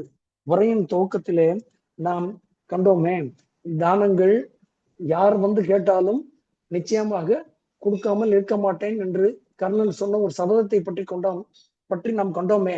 துரியோதனனுக்கு தானவர்கள் சொன்ன அந்த எச்சரிக்கை பற்றியும் கண்டோமே. அந்த இரண்டும் நடக்கக்கூடிய அந்த ஒரு காலம் வந்தது. சூரிய தேவன் ஒரு நாள் கர்ணன் உறங்கிக் கொண்டிருந்த வேளையிலே கர்ணனுடைய கனவில் தோன்றினான். பற்பல நல்வார்த்தைகள் சொன்னான். பின்பு கர்ணன் மெதுவாக தன்னை கேட்கின்றான் என்பதை புரிந்து கொண்ட பின்பு வெகு மெதுவாக சொல்ல ஆரம்பித்தான். கர்ணனே, இந்திரன் பாண்டவர்களுக்கு நன்மை செய்ய வேண்டி பிராமண வேஷத்திலே வந்து உன்னிடம் கவச்ச குண்டலங்களை யாசிப்பான். நீ எவருக்கும் இல்லை என்று சொல்வது கிடையாது, அது எனக்கும் தெரியும், உலகத்தார் அனைவருக்கும் தெரியும். ஆனால் இந்திரனிடம் எளிமையாக பேசு, பற்பல காரணங்கள் சொல்லு, பற்பல உதாரணங்கள் சொல்லு, ஆனால் கவச்ச குண்டலங்களை மட்டும் நீ நிச்சயமாக கொடுக்காதே. ஒருவேளை நீ அவ்வாறு கொடுத்து விட்டால் உனக்கு மரணம் சம்பவிக்கும். அதனால் நீ வாழ வேண்டும் என்று சொன்னால் இதை தவிர்த்து விடு என்று கர்ணனிடம் சொல்ல, கர்ணன் கனவிலே தந்தை என்று அறியாது அந்த சூரிய தேவனிடம் கேட்கின்றான். நான் அவ்வாறு செய்ய இயலாது. யார் என்னிடம் கேட்டாலும் நான் கொடுப்பேன். இந்திரனே என்னிடம் பெற்றுக்கொண்டான் என்ற ஒரு புகழ் எனக்கு வேண்டும் அல்லவா? நிச்சயமா நான் கொடுப்பேன் என்று சொல்ல, வேறு வழியே இன்றி சூரியதேவன் இறுதியாக ஒரே ஒரு அறிவுரை மட்டும் சொல்கின்றான். அவ்வாறு நீ உன்னுடைய கவச்ச குண்டலங்களை கொடுக்கக்கூடிய வேளையிலே இந்திரனிடம் வலிமையான ஆயுதம் ஒன்றை பெறு. என்ன ஆயுதம் என்று கேட்டால், சக்தி ஆயுதத்தை நீ அவனிடம் இருந்து பெற்றுக்கொண்டு நீ இதை கொடு என்று சொல்கின்றான். இது கேட்ட அந்த தருணத்திலே கர்ணனுடைய கனவானது சற்றே கலைந்து விடுகின்றது. மறுநாள் காலை மகாபாரதம் சொல்கின்றது, ஒரு நாளிகை நேரம் சூரியனை நினைத்து கர்ணன் தன்னுடைய பக்தியை செலுத்தினானாம். சூரியன் கர்ணனுடைய நினைவிலே அகத்திலே கர்ணா, எது பற்றி உன்னுடைய இந்த பக்தி என்று கேட்க, நேற்று இரவு கனவிலே நான் கண்டது பற்றி உங்களிடம் அறிய வேண்டும் என்று சொல்ல, சூரிய தேவன் ஒன்றை மட்டும் மறைத்தான். அதாவது கர்ணன் தன்னுடைய புத்திரன் என்பதை மட்டும் சொல்லாமல் கனவில் நடந்த அனைத்தும் உண்மை என்று சொன்னான். கர்ணனுக்கு புரிந்து போயிற்று, தன்னுடைய கவச்ச குண்டலங்களை நிச்சயமாக இந்திரன் கவர வருவான் என்று. அந்த நாட்கள் வெகு தொலைவில் இல்லாமல் இருந்திருந்தது. இந்திரன் வந்தான், கர்ணனை சந்தித்தான். கர்ணனிடம் மெதுவாக கேட்டான். பற்பல நல்வார்த்தைகள் சொன்ன பின்பு கர்ணன் இந்திரனை உபசரித்து, உனக்கு கழுத்திலே அதிக அளவிலே ஆபரணங்கள் போட்டிருக்கக்கூடிய பெண்கள் வேண்டுமா, ரதங்கள் வேண்டுமா, என்ன வேண்டும் என்று கேட்க, இந்திரன் எனக்கு எதுவுமே வேண்டாம் கர்ணனே, ஒன்று மட்டும் வேண்டும், உன்னுடைய கவச்சமும் குண்டலமும் வேண்டும் என்று கேட்க, கர்ணன் தான் முன்பு ஒரு துரியோதனனை மகிழ்விக்கும் பொருட்டு ஒரு வார்த்தை சொன்னான் அல்லவா, யார் என்ன கேட்டாலும் இல்லை என்று சொல்லாமல் கொடுப்பேன் என்று. ஆனால் இந்த இடத்திலே நிச்சயமாக பார்ட்டர் என்று சொல்லுவோமே, ஒன்றை கொடுத்து ஒன்றை பெற்றுக்கொள்வது, அது இந்த இடத்திலே கர்ணனால் செய்யப்பட்டது. இந்திரனிடமிருந்து சக்தி ஆயுதத்தை கர்ணன் பெற்றுக்கொண்டு தன்னிடம் இருந்த கவச்ச குண்டலங்களை கொடுத்தான் என்பதாக மகாபாரதம் பதிவு செய்கின்றது.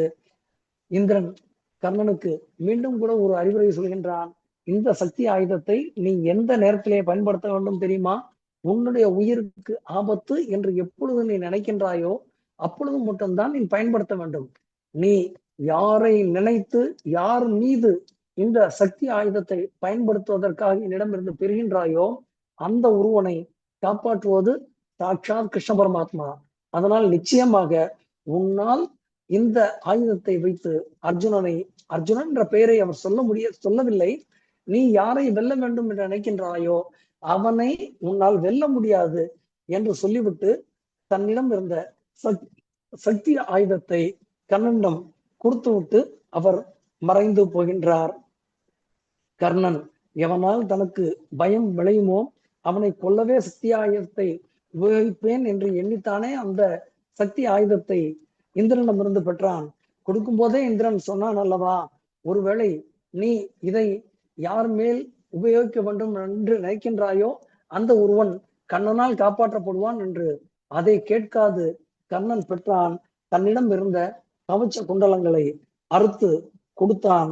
இப்பொழுது கர்ணனுடைய பலம் சற்றே குறைந்து போனது. திருதராஷ்டிர மன்னனுக்கு தெரிந்து போயிற்று.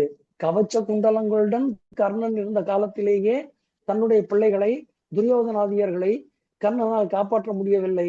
இயற்கையிலே அமைந்திருந்த அரணை எப்பொழுது கர்ணன் விட்டானோ அப்பொழுதே நிச்சயமாக அவனால் தன்னுடைய பிள்ளைகளை காப்பாற்ற முடியாது என்பது தெரிந்து போயிற்று. தன்னுடைய பக்கம் ஜெயம் இல்லை என்பதும் தெரிந்து போயிற்று. திருதராஷ்டிரனுடைய புலம்பல்கள் அத்துடன் நிற்கவில்லை, மேலும் தொடர்ந்தது. என்ன தெரியுமா? பாண்டவர்கள் தங்களுடைய வனவாசத்தின் இறுதி நாளிலே யக்ஷன் என்ற ஒருவனுடைய கேள்விகளுக்கு நால்வர் அவனுடைய கேள்விகளை அவனுடைய அறிவுரையை அலட்சியம் செய்துவிட்டு நீர் பருக மாண்டு போக, தர்மபுத்திரர் மட்டும் எப்படி பதில் சொல்லி தன்னையும் காத்து தன்னுடைய தம்பிமார்களையும் காத்தாரோ அப்பொழுதே தன் பக்கம் ஜெயம் என்பது இல்லாமல் போய்விட்டது சஞ்சயனே என்று கூறி வருந்துகின்றார். அப்படி என்ன யக்ஷ பிரட்சணம் என்பதை நாம் சற்றே கண்டுவிட்டு நாம் இன்றைய சிந்தனையை நிறைவு செய்வோம். ஏதோ சில கேள்விகளுக்கு தர்மர் பதில் சொல்வதற்கும் கௌரவர்கள் பக்கம் வெற்றி இல்லை என திருதராஷ்டிர மன்னன் புலம்பியதற்கும் என்ன ஒரு காரணம் என்பதற்கு ஆரண்ய பருவம் பதில் சொல்கின்றது. வனப்பருவத்தினுடைய இறுதி பகுதி கதை நாம் அனைவரும் அறிந்ததுதான். ஆசிரியர் நமக்கு அதி அற்புதமாக கிட்டத்தட்ட 31 வாரங்கள் எக்க பிரச்சனத்தை பற்றி ஒரு தொடர் சிந்தனையை நமக்கு நிகழ்த்தினாரே. அற்புதமான கதை. துவைத வனத்திலே தபஸ்வியான பிராமணன் ஒருவன் அரணிக்கட்டையுடன் கூடிய ஓர் கடைக்கோள் வைத்திருந்தான். மரத்திலே தேகத்தை தேய்த்துக் கொள்ள மான் ஒன்று தன்னுடைய கொம்பிலே அந்த அரணிக்கட்டையை தாங்கி அங்கிருந்து ஓடி சென்று விட்டது. அந்த பிராமணன் பாண்டவர்கள் இருந்த இடத்திற்கு வந்து தன்னுடைய அந்த யாகங்களும் அவர்கள் செய்யக்கூடிய அந்த ஹோமங்களும் தடையின்றி நடைபெற வேண்டும் என்று சொன்னால் அந்த அரணிக்கட்டை வேண்டும் என்று பாண்டவர்களிடம் கேட்க தர்மபுத்திரர் சொன்னார், இந்த மானை துரத்தி சென்று நாம் அதை பெற்று தருவோம் என்று சொன்னார். அவர்கள் அனைவரும் மெதுவாக அந்த மானை துரத்தி கொண்டு சென்றார்கள். மானின் மீது அம்பு எய்தார்கள். ஆனால் அந்த மான் எவருக்கும் சிக்காமல் போனது. எந்த அம்பும் அதன் மேல் படாமல் போனது. இறுதியில் மான் மறைந்தே போனது. வெகு தூரம் ஓடி வந்த பாண்டவர்களுக்கு தாகம் எடுத்தது. தர்மபுத்திரர் மெதுவாக இப்படி ஒரு நிலையா என்று எண்ணிய அந்த நேரத்திலே நகுலன் முதலிலே வாயை திறந்து தர்மபுத்திரரை பார்த்து ஒரு கேள்வி கேட்டான். நமக்கு ஏன் தர்மபுத்திரரே இப்படி ஒரு நிலை? நாம் தர்மப்படிதானே நடக்கின்றோம். நாம் ஏன் சின்ன விஷயத்திலே இந்த மானை பற்றி அந்த கட்டையை கூட எடுக்க முடியவில்லை என்று கேட்க தர்மபுத்திரர் அந்த நேரத்திலும் கூட எத்தகையதொரு தெளிவான சிந்தனையில் இருந்திருக்கின்றார் என்பதை மகாபாரதம் நமக்கு சொல்கின்றது. ஆபத்து என்பது அனைவருக்கும் வரும். எந்த ஒரு ஆபத்துக்கும் எந்த ஒரு எல்லையுமே கிடையாது. ஆபத்துக்களால் பயனும் இல்லை, ஆபத்துக்கள் வருவதற்கு காரணமும் இல்லை. தர்ம தேவதை புண்ணிய பாவங்களின் பலனின் அடிப்படையிலே சுகதுக்கங்களை பிரித்து கொடுக்கின்றது. இப்பொழுது நாம் பெற்றிருக்கக்கூடிய இந்த துக்கம் தர்ம தேவதை நமக்கு பிரித்து கொடுத்த ஒன்று. இதை நாம் சந்தித்தே ஆக வேண்டும் என்று தர்மபுத்திரர் சொல்ல பீமன் மட்டும் சற்றே கோபமாய் போனான். மெதுவாக சொன்னான், பிரதிகாமி திரௌபதியை பற்றி இழுத்த போதே அவளை நாம் கொண்டிருந்தா இந்த நிலை வந்திருக்காது அண்ணா என்று சொன்னான். அர்ஜுனன் சொன்னான், சபையிலே கர்ணன் திரௌபதியை பற்றி சொன்ன கடும் சொற்களை அப்போது பொறுத்தோம், அதனால்தான் இத்தனை சங்கடங்கள் என்றான். சகாதேவன் சொன்னான், தர்மரே, சகுனி அதர்மமாய் உம்மை சூதில் வென்ற போதே அவனை கொண்டிருக்க வேண்டும். சகுனியை கொல்லாமல் விட்டதால் தானே இப்படி ஒரு சங்கடம், அதனால் தானே வனவாசம், அதனால் தானே இப்படி நாம் சிக்கி கொண்டோம் என்றான். சொன்னது யார்? சகாதேவன். எந்த ஒரு சகாதேவன் அனைத்து உண்மையும் அறிந்தவனோ, எந்த ஒரு சகாதேவன் காலம் அனைத்தும் உணர்ந்தவனோ, எந்த ஒரு சகாதேவன் பின்னாளிலே கண்ணனை தன்னுடைய பக்தியால் கட்டி போட்டவனோ, அந்த ஒரு சகாதேவன் எந்த ஒரு காரியத்தை செய்தால் போர் தடுக்கப்படலாம் என்பதற்கு உபாயமாக கண்ணனிடம் தன்னுடைய எண்ணத்தை சொன்னானோ, அந்த ஒரு சகாதேவன் அனைத்தையும் இழந்து விட்டு ஒருவேளை சகுனியை தான் கொண்டிருக்கலாம் என்று சொல்கின்றான். இதற்கெல்லாம் காரணம் என்ன என்று கேட்டால் ஒன்றே ஒன்றுதான். தோல்வியை சந்திக்கக்கூடிய நேரத்திலே நாம் சற்றே தோன்று போனால் நம்முடைய மதி எவ்வளவுதான் சிறப்பான மதியாக இருந்தாலும் கூட, விதியின் செயலை நாம் அறிந்திருந்தாலும் கூட, நம்மையும் மீறி ஒரு சில காரியங்களுக்கு நாம் காரணங்கள் கற்பிப்போம் என்பது மட்டுமே சகாதேவனுடைய கூட்டிலிருந்து நாம் பெறக்கூடிய ஒரு கருத்து. அனைத்தையும் கேட்ட தர்மன் சொன்னார், வேறு வழியில்லை, இந்த அரணிக்கட்டையை நாம் பெற்றுத்தான் ஆக வேண்டும். சற்றே தாகம் உண்டு, மரத்தின் மேல் ஏறி நகுலனே எங்காவது தடாகம் உண்டா என்று பார் என்று சொல்கின்றார். தடாகம் இருக்கக்கூடிய இடத்திலே மரங்கள் இருக்கும் என்பது, மரங்களை சுற்றி பறவைகள் இருக்கும் என்பது நாம் ஏதோ போகிற போக்கில் விளையாட்டாக மகாபாரதம் சொல்லக்கூடிய கதை மட்டுமல்ல. நீர் என்றிருந்தால் நீரை சுற்றி மரம் இருக்கும், மரம் என்றிருந்தால் பறவைகள் இருக்கும், பறவைகள் இருந்தால் அந்த பகுதி செழிப்பான பகுதியாக இருக்கும் என்பதை கூட மகாபாரதம் நமக்கு சொல்லிக் கொண்டே செல்கின்றது. நகுலன் மரத்தின் மேல் ஏறினான், தடாகம் கண்டான், தர்மபுத்திரனிடம் அனுமதி பெற்றான், தடாகத்திற்கு சென்றான். நீர் அறந்த முயன்ற அந்த வேளையிலே யக்ஷன் எச்சரிக்கையை விடுத்தான். யக்ஷனின் எச்சரிக்கை சகாதேவனால் சற்றே அலட்சியம் செய்யப்பட்டது. நீரை பருக எத்தனிக்க சகாதேவன் நகுலன் கீழே விழுந்தான், மாண்டு போனான் என்பது பின்னால் வரக்கூடிய செய்தி. அவனை தொடர்ந்து சகாதேவன் செல்கின்றான், அவனுக்கும் அதே கதி. அவனை தொடர்ந்து அர்ஜுனன் செல்கின்றான், அர்ஜுனனுக்கும் அதே கதி. பின்பு பீமனுக்கும் அதே கதி. தம்பியர் நால்வரும் சென்ற பிறகு வேறு வழியின்றி தர்மபுத்திரர் வருகின்றார். தன்னுடைய தம்பியர்கள் அனைவரும் இவ்வாறாக இறந்து போய் கிடக்கின்றார்களே என்று எண்ணி, இதற்கு மகாபாரதம் எந்த அளவுக்கு உளவியல் பற்றி கூட நமக்கு சொல்கின்றது என்பது.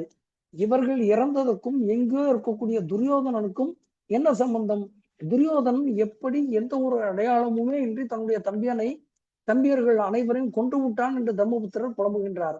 ஒருவேளை துரியோதனன் கொன்றானா அல்லது சகுனி கொன்றானா, யார் கொன்றிருப்பார்கள் என்று மூர்ச்சம் அடைந்த அந்த தர்மபுத்திரர் மெதுவாக சற்றே நீர் அறிந்து விட்டு மேலே இது பற்றி ஆலோசிக்கலாம் என்று எண்ணிய பொழுதிலே யக்ஷன் குரல் கொடுத்தான்.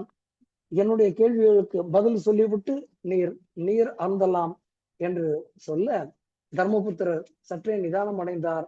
உன்னுடைய கேள்விகளுக்கு நான் பதில் அளித்து விட்டு நீர் அருந்துவேன், கேள்விகள் தொடரட்டும் என்றார். 3 ஆண்டுகளுக்கு முன்பு நமது ஆசிரியர் கூறிய விளக்கங்கள் அற்புதமான விளக்கங்கள். அவை அனைத்தையும் நிறைவு கூறக்கூடிய நேரம் இது. ஆனால் அவை அனைத்தையும் இப்பொழுது பார்க்க நம்மிடம் போதிய அளவு கால அவகாசம் இல்லை என்பதால் ஓரிரண்டை பற்றி விரிவாக இல்லாமல் கேள்வியும் பதிலுமாக பார்த்துவிட்டு மேலே தொடர்வோம். யக்ஷன் கேட்கின்றான், தேசாந்திரம் செய்பவனுக்கு யார் தோழன்? பதில் வருகின்றது, வித்யை அல்லது கல்வி. வீட்டில் இருப்பவனுக்கு யார் தோழன்? மனைவி. நோயாளிக்கு தோழன் யார்? வைத்தியன். சாக போகிறவனுக்கு எது தோழன்? தர்மம். எதை விட்டால் மனிதன் மற்றவர்களுக்கு பிரியமாகின்றான் என்ற கேள்விக்கு கர்ப்பம் என்பது பதிலாகின்றது. எதை விட்டால் துயரம் பெறமாட்டான் மனிதன்? கோபம். எதை விட்டால் பொருள் உள்ளவன் ஆவான்? காமம். எதை விட்டால் சுகி ஆவான்? லோபம். பிராமணர்களுக்கு கொடுப்பது எதற்காக? தர்மத்திற்காக. நாடகன் அல்லது நர்த்தகிக்கு கொடுப்பது எதற்காக? புகழ் பெறுவதற்காக. வேலைக்காரர்களுக்கு கொடுப்பது ஏன்? அவர்களை வசப்படுத்த. அரசர்களுக்கு கொடுப்பது ஏன்? பயமற்று வாழ. என்னுடைய தற்கால வாழ்க்கைக்கு, என்னுடைய வயதிற்கு நான் எதை பின்பற்ற வேண்டும் என்று நினைக்கின்றேனோ அதிலிருந்து ஓரிரண்டு கேள்விகளையும் பதில்களையும் மட்டும் நாம் இப்போது சிந்தித்தோம். இறுதியாக அனைவருக்கும் தேவையான ஒரு கேள்வி, ஒரு நீண்ட பதில். யக்ஷன் கேட்கின்றான், எவன் சந்தோஷத்தை பெறுகிறான் என்று அனைவருக்கும் தெரிந்திருக்க வேண்டும் என்பதால் இதை மட்டும் சொல்கின்றேன். கடன் இல்லாதவனாக இருக்கக்கூடிய ஒருவன் சந்தோஷம் பெறுவான். தேசாந்திர பிரயாணம் இல்லாதவனாக இருக்கக்கூடிய ஒருவன் சந்தோஷம் பெறுவான். 8ஆக பகுக்கப்பட்ட பகலின் 5வது அல்லது 6வது காலத்திலே கீரையை மட்டுமாவது உணவாக கொள்பவன், தன் வீட்டில் சமைத்து புஜிப்பவன், அவன் சந்தோஷத்தை பெறுகிறான். அதாவது இவை அனைத்தும் ஒன்றுக்கொன்று தொடர்புடையவது. கடன் இல்லாதவனாக இருக்க வேண்டும், தேசாந்திர பிரயாணம் செய்யாதவனாக இருக்க வேண்டும், தன்னுடைய வீட்டிலே குறித்த காலத்திலே கீரையாவது சமைத்து அவன் உணவாக கொள்ள வேண்டும். எப்படி இருப்பவன் அதிக அளவிலே சந்தோஷத்தை பெறுவான் என்று தர்மபுத்திரர் சொல்ல, இவை அனைத்தையும் கேட்ட யக்ஷன் மகிழ்ந்து போகின்றான். மகிழ்ந்து போன யக்ஷன் தர்மபுத்திரரிடம், நீ உன்னுடைய சகோதரரிலே ஒருவன் பிழைக்கும் வரம் தருவேன் என்று கேட்க, தர்மன் நகுலன் உயிர் பெற வேண்டும் என்று வேண்டுகின்றார். யக்ஷன் காரணம் கேட்க, தர்மபுத்திரர் சொல்லக்கூடிய அந்த பதில், தன் தாயார்கள் குந்திக்கும் மாத்திரிக்கும் தான் சமமாக இருத்தல் தர்மம்.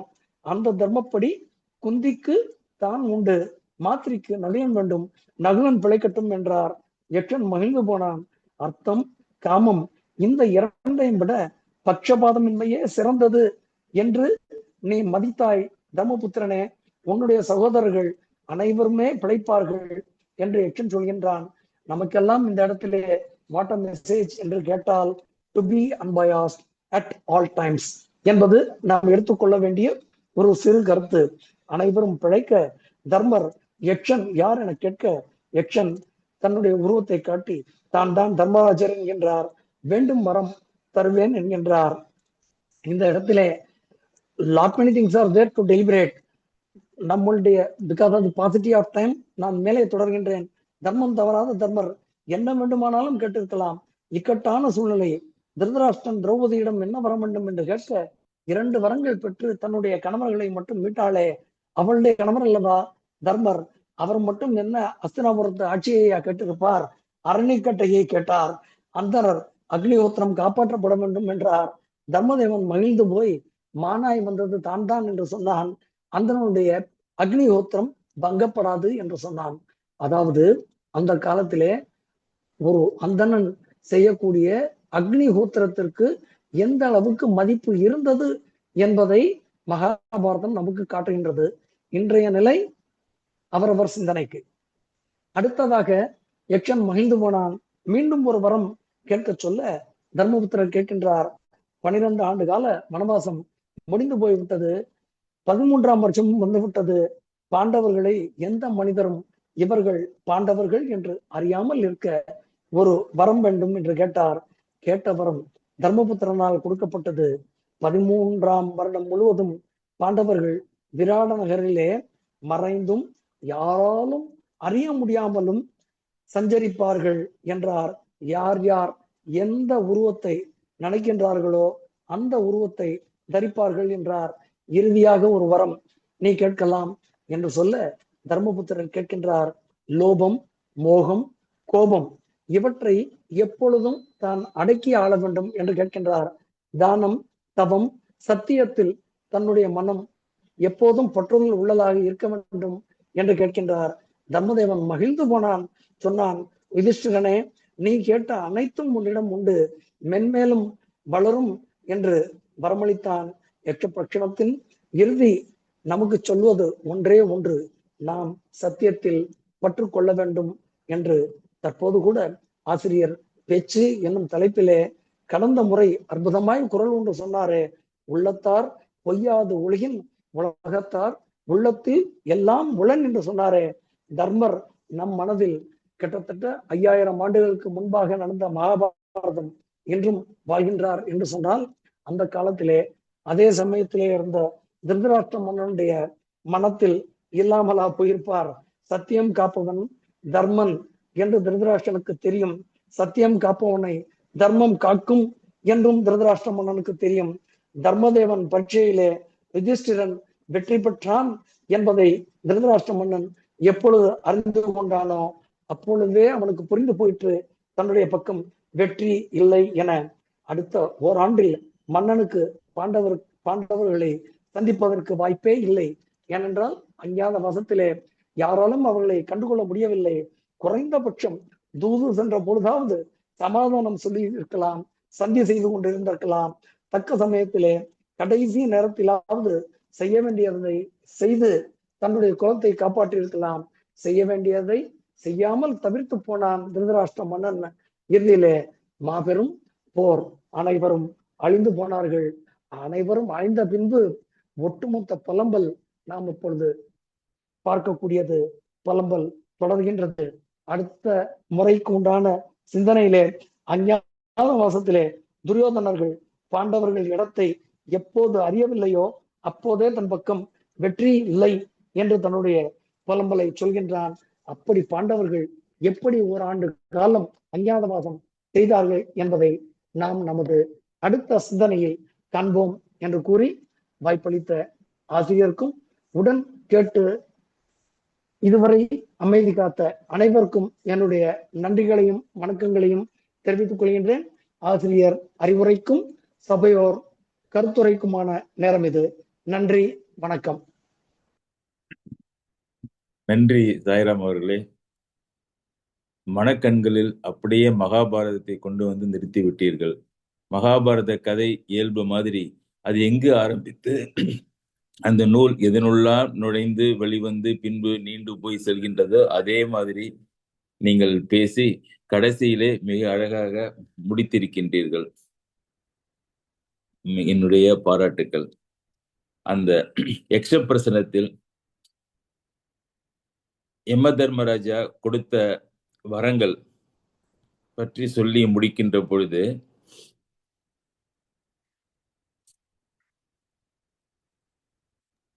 ஐயா சொல்லுங்க, கேட்டுட்டு இருக்கேன். வில்லிபுத்தூர் ஆழ்வாருடைய பாடலிலே யமன் என்ன சொல்கின்றார் என்றால், நீ கேட்டபடி நான் கொடுக்கின்றேன். குந்தியினுடைய மகனை கேட்பார் என்று நினைத்துக் கொண்டிருந்தால், இவள் மாந்திரியுடைய மகனை கேட்டதனாலே உனக்கு எல்லா சகோதரர்களையும் உனக்கு நான் தருகின்றேன் என்று சொல்லி, கேட்காத படைக்கலன்களையும் வெற்றி பெறுவதற்குரிய மற்ற ஆசிகளையும் கொடுத்து, அஞ்ஞாத வாசத்தில் யாரும் அறிய இயலாத வண்ணம் இருப்பதற்குரிய தகுதியையும் கொடுத்து, துன்பமுற்று இருப்பீர்கள் என்று சொல்கின்ற பொழுது எப்படி அந்த செய்யுளை முடிக்கின்றார் என்றால், என்று பல் படைகளும் யாவும் நல்கினன் என்கின்றார். யாவும் நல்கினன் என்றால், இந்த வார்த்தையை மாத்திரம் நம்முடைய துரியோதனன் கேட்டிருந்தால் எல்லாவற்றையும் யம தர்மராஜா கொடுத்து விட்டார் தர்மனுக்கு, நம்ம என்ன கொடுப்பதற்கு இருக்கிறது, அவனுக்கு இனிமேல் கிடைக்காததே கிடையாது, இப்பொழுதே விட்டு போய்விடலாம் என்று நினைத்திருப்பார். ஆனால் அன்பார்ச்சுனேட்லி அவனுக்கு அதை கேட்பதற்கே வாய்ப்பு இல்லாமல் போய்விட்டது. அழகாக அந்த செய்யுளிலே முடிக்கின்ற அந்த யம தர்மராஜா கொடுப்பதிலுடைய கடைசி வார்த்தை, அவன் யாவும் நல்கினான். அரசாட்சியும் அப்பொழுதே கொடுத்து விட்டான், மகிழ்ச்சியும் கொடுத்து விட்டான், நீண்ட வாழ்க்கையும் கொடுத்து விட்டான் என்று சொல்கின்ற நயம் அன்பார்ச்சுனேட்லி நம்முடைய துரியோதனனுக்கு தெரியாமல் போய்விட்டது.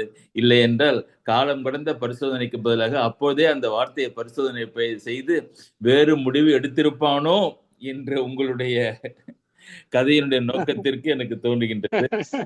நன்றி. சிறப்பான உங்களுடைய உங்களுடைய பணி தொடரட்டும். மற்றவருடைய கருத்துக்கு கேட்பதற்கு அமைகின்றேன். ஐயா ரொம்ப பிரமாதம். இன்னைக்கு முழுசாக கேட்க முடிஞ்சது. வீட்டில் இருந்ததுனால மழை அப்படி இப்படின்னு சொல்லி வெளியில் போக முடியாததுனால எந்த ஒரு தடங்களும் இல்லாமல் நிறைவாக உங்களுடைய மொத்த இந்த பிரசங்கத்தையும் கேட்க முடிஞ்சது. எனது பாக்கியம் ஐயா இது. ஐயோ பிரமாதம், எங்க பாக்கியம். நம்ம திருதராஷ்டிரனோட ஒரு லேட் ரியலைசேஷன் அப்படிங்கிற அந்த பாயிண்ட்ல 5வது இன்னைக்கு வந்து நீங்கள் பர்ஃபார்ம் பண்ணியிருந்தீங்க. அதுலேருந்து ஆரம்பித்து லட்ச பிரச்சனை வரைக்கும் அப்படியே ஒரு ஒழுக்கு, அதாவது வந்து பார்த்தீங்கன்னா ஒரு ஆற்றொழுக்கு மாதிரி, ஒரு நதிக்கரையில் உட்காந்து ஒரு ஆற்றொழுக்க பார்க்குற மாதிரி நீங்கள் எழுதி வச்சுட்டு தான் இதை பிரசங்கம் பண்ணுறீங்களான்னு தெரியல. ஏன்னா இன்றைக்கி வந்து வீடியோ இல்லை. அப்படி ஒரு ஒழுக்கு, அதாவது அப்படி ஒரு ப்ரிப்பரேஷன். எனக்கு இன்னும் இந்த மாதிரி ஒரு ப்ரிப்பரேஷன் பண்ணணுன்னா ஒரு மாதம் எடுத்துக்க வேணாம், மினிமம் சொல்கிறேன் நான். நீங்கள் வந்து எப்படி இதை பண்ணுறீங்கன்னு எனக்கு புரியல. ஒரு ஒரு ஞான ஆசிரியர் அருள் தான். ஆஹா, நீங்கள் வேற ஆசிரியர் வழிகாட்டிங்க. அது பர்ஃபார்ம் பண்ணுற உங்களை தான் நான் பாராட்டிட்டு இருக்கேன் இன்னைக்கு. ஆசிரியர் நாங்கள் வாரம் பார்க்குறோம். அதாவது ஒரு ஞான சூரியன். எனக்கு வந்து உங்களை எப்போன்னா அந்த காவிரி நதிக்கரையில் உட்காந்து நீங்கள் ஆற்றின அந்த ஒரு எக்ஸ்டம்போர் ஸ்பீச்லேருந்து உங்களை எனக்கு பிடிக்கும். அப்படி ஒரு பிரவாகம். அந்த காவிரி தாயே உங்களுடைய ஞானத்தில் வந்து பிரவாகமாக எடுத்து கங்கையை வந்து நம்ம தமிழ்நாட்டுக்கு கொண்டு வந்த மாதிரி இருக்குது எனக்கு கேட்குறதுக்கு. ரொம்ப சந்தோஷங்க.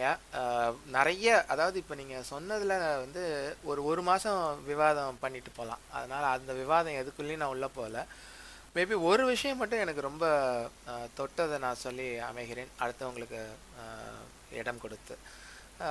கடைசியாக முடிக்கும்போது ரொம்ப பிரமாதமாக முடித்த அந்த ஒரு விஷயம் எனக்கு பிடிச்சிருந்தது. அது வந்து ஒருத்தன் எப்போ மகிழ்ச்சியாக இருக்கான் அப்படின்ற கேள்விக்கான பதில்.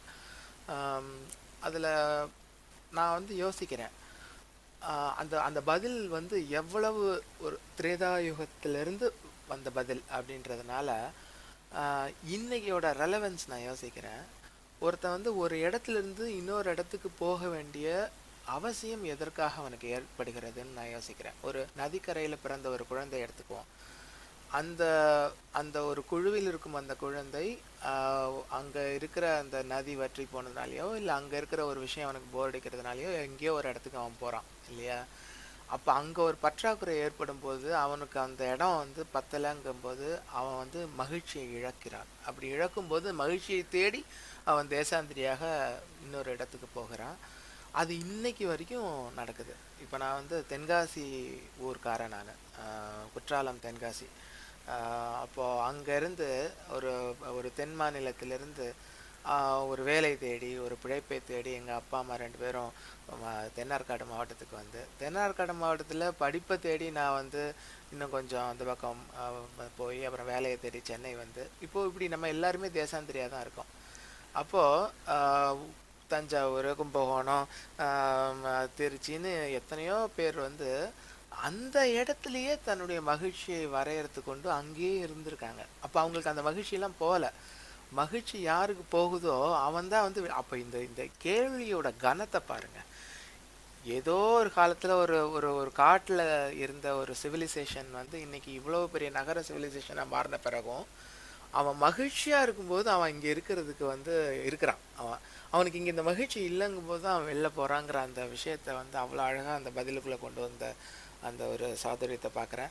அதை நீங்கள் எக்ஸ்பிளைன் பண்ண விதம் எனக்கு ரொம்ப மகிழ்ச்சி. இன்னைக்கு நான் வந்து இந்த வகுப்பை முழுமையாக கேட்க முடிந்ததுக்காக ரொம்ப நன்றி சாயிராம் ஐயா. உங்களுடைய திருப்பாதங்களை கண்கள் ஒற்றி. ஐயோ அப்படி இல்ல, பெரிய வார்த்தை. ரொம்ப ரொம்ப நன்றி. நன்றி. ரொம்ப பிரமாதமா இருந்துச்சு. ரொம்ப பிரமாதமா இருந்துச்சு. தேங்க்யூ ஐயா. நன்றி ஐயா, நன்றி ஐயா. ஒவ்வொரு முறையும் அதுல மெருகுவேறு ஏறிக்கொண்டிருக்கிறது. இப்ப உங்களுடைய சொற்கள் எல்லாம் ரேட் ஆஃப் ஸ்பீச் வந்து கம்மி பண்ணிட்டீங்க. மேகமா ஓடுறது இல்ல, ரொம்ப நிதானமா இருக்கு. உங்களுடைய கருத்து ஃப்ளோ ரொம்ப நிதானமா இருக்கு, கிரகிச்சுக்க கூடிய வகையில இருக்கு. ரொம்ப நன்றி. நன்றி நன்றி நன்றி. பேச்சுல இன்னும் பல வாரங்கள் கழித்து ஒரு நல்ல தலைப்பு வருகின்றது, சொல் வன்மை என்று. அதையும் கேட்டால் இன்னும் நிறைய உங்களுக்கு மெருகூட்டும் என்று நம்புகிறேன். நிச்சயமா நிச்சயமா. இன்னைக்கு நான் நிச்சயமா இந்த லாஸ்ட் வீக் சொன்ன அந்த குரலை கண்டிப்பா இன்னைக்கு கொண்டு வரணும் அப்படின்னு ஆசைப்பட்டேன். இறையருள் எனக்கு மனசுல அது கரெக்டா ஓடிடுச்சு. அதுக்காகவே நான் இன்னைக்கு டிராவல்ல வரும்போது அந்த ஒரே ஒரு முறை மீண்டும் கேட்டேன் நான். பாருங்க எவ்வளவு சத்தியத்திற்கு உண்டான வேல்யூ, எவ்வளவு மெருகேற்றல் வந்து எவ்வளவு பெரிய மனிதர்களுக்கும் இந்த மெருகேற்றல் தேவைப்படுது பாருங்க. அருமை அருமை. ஆக்சுவலா நம்ம இன்னும் அடுத்தடுத்து போகும்போது பார்க்கலாம். எனக்கு ஒரு சின்ன ஆசை, இதுல விதர நீதியில இருந்து இருக்கக்கூடிய அந்த சத்தியம், இதுல இருக்கக்கூடிய அந்த எக்கப்ரட்சத்துல இருக்கக்கூடிய அந்த சத்தியம்ன்ற வார்த்தை, வெவ்வேறு தமிழ் நூல்கள்ல இருக்கக்கூடிய சத்தியம், இதையெல்லாம் எடுத்து கோர்க்கணும் அப்படின்னு ஒரு சின்ன ஆசை. அது நிகழ்ச்சியின் இறுதி பகுதியில ஒரு தடவை ட்ரை பண்ணி பார்க்கலாம் ஐயா. வாழ்த்துக்கள். அவங்க நல்ல எங்களுக்கு சுவையாக அமைய வாழ்த்துக்கள். நன்றி நன்றி நன்றி ஐயா. நன்றி ஐயா.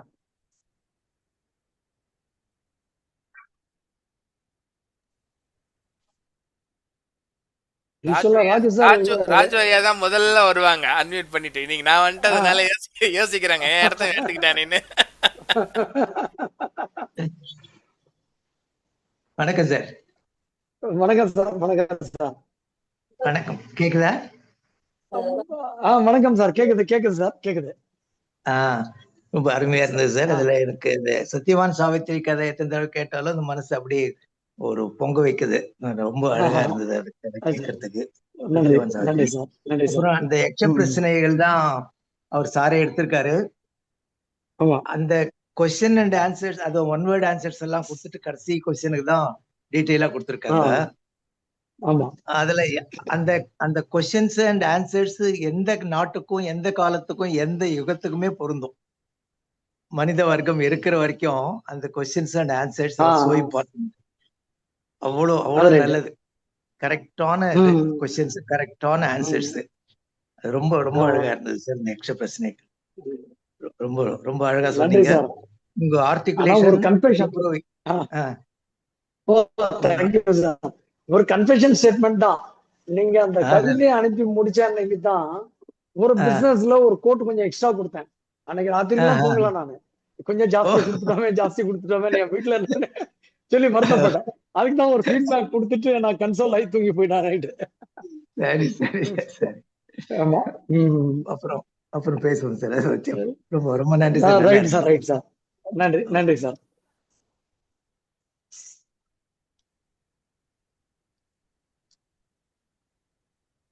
எல்லாம் ரவி சார் இருக்காங்க, அண்ணா இருக்காரு லைன்ல. ஏன் வரல தெரியல இன்னும்.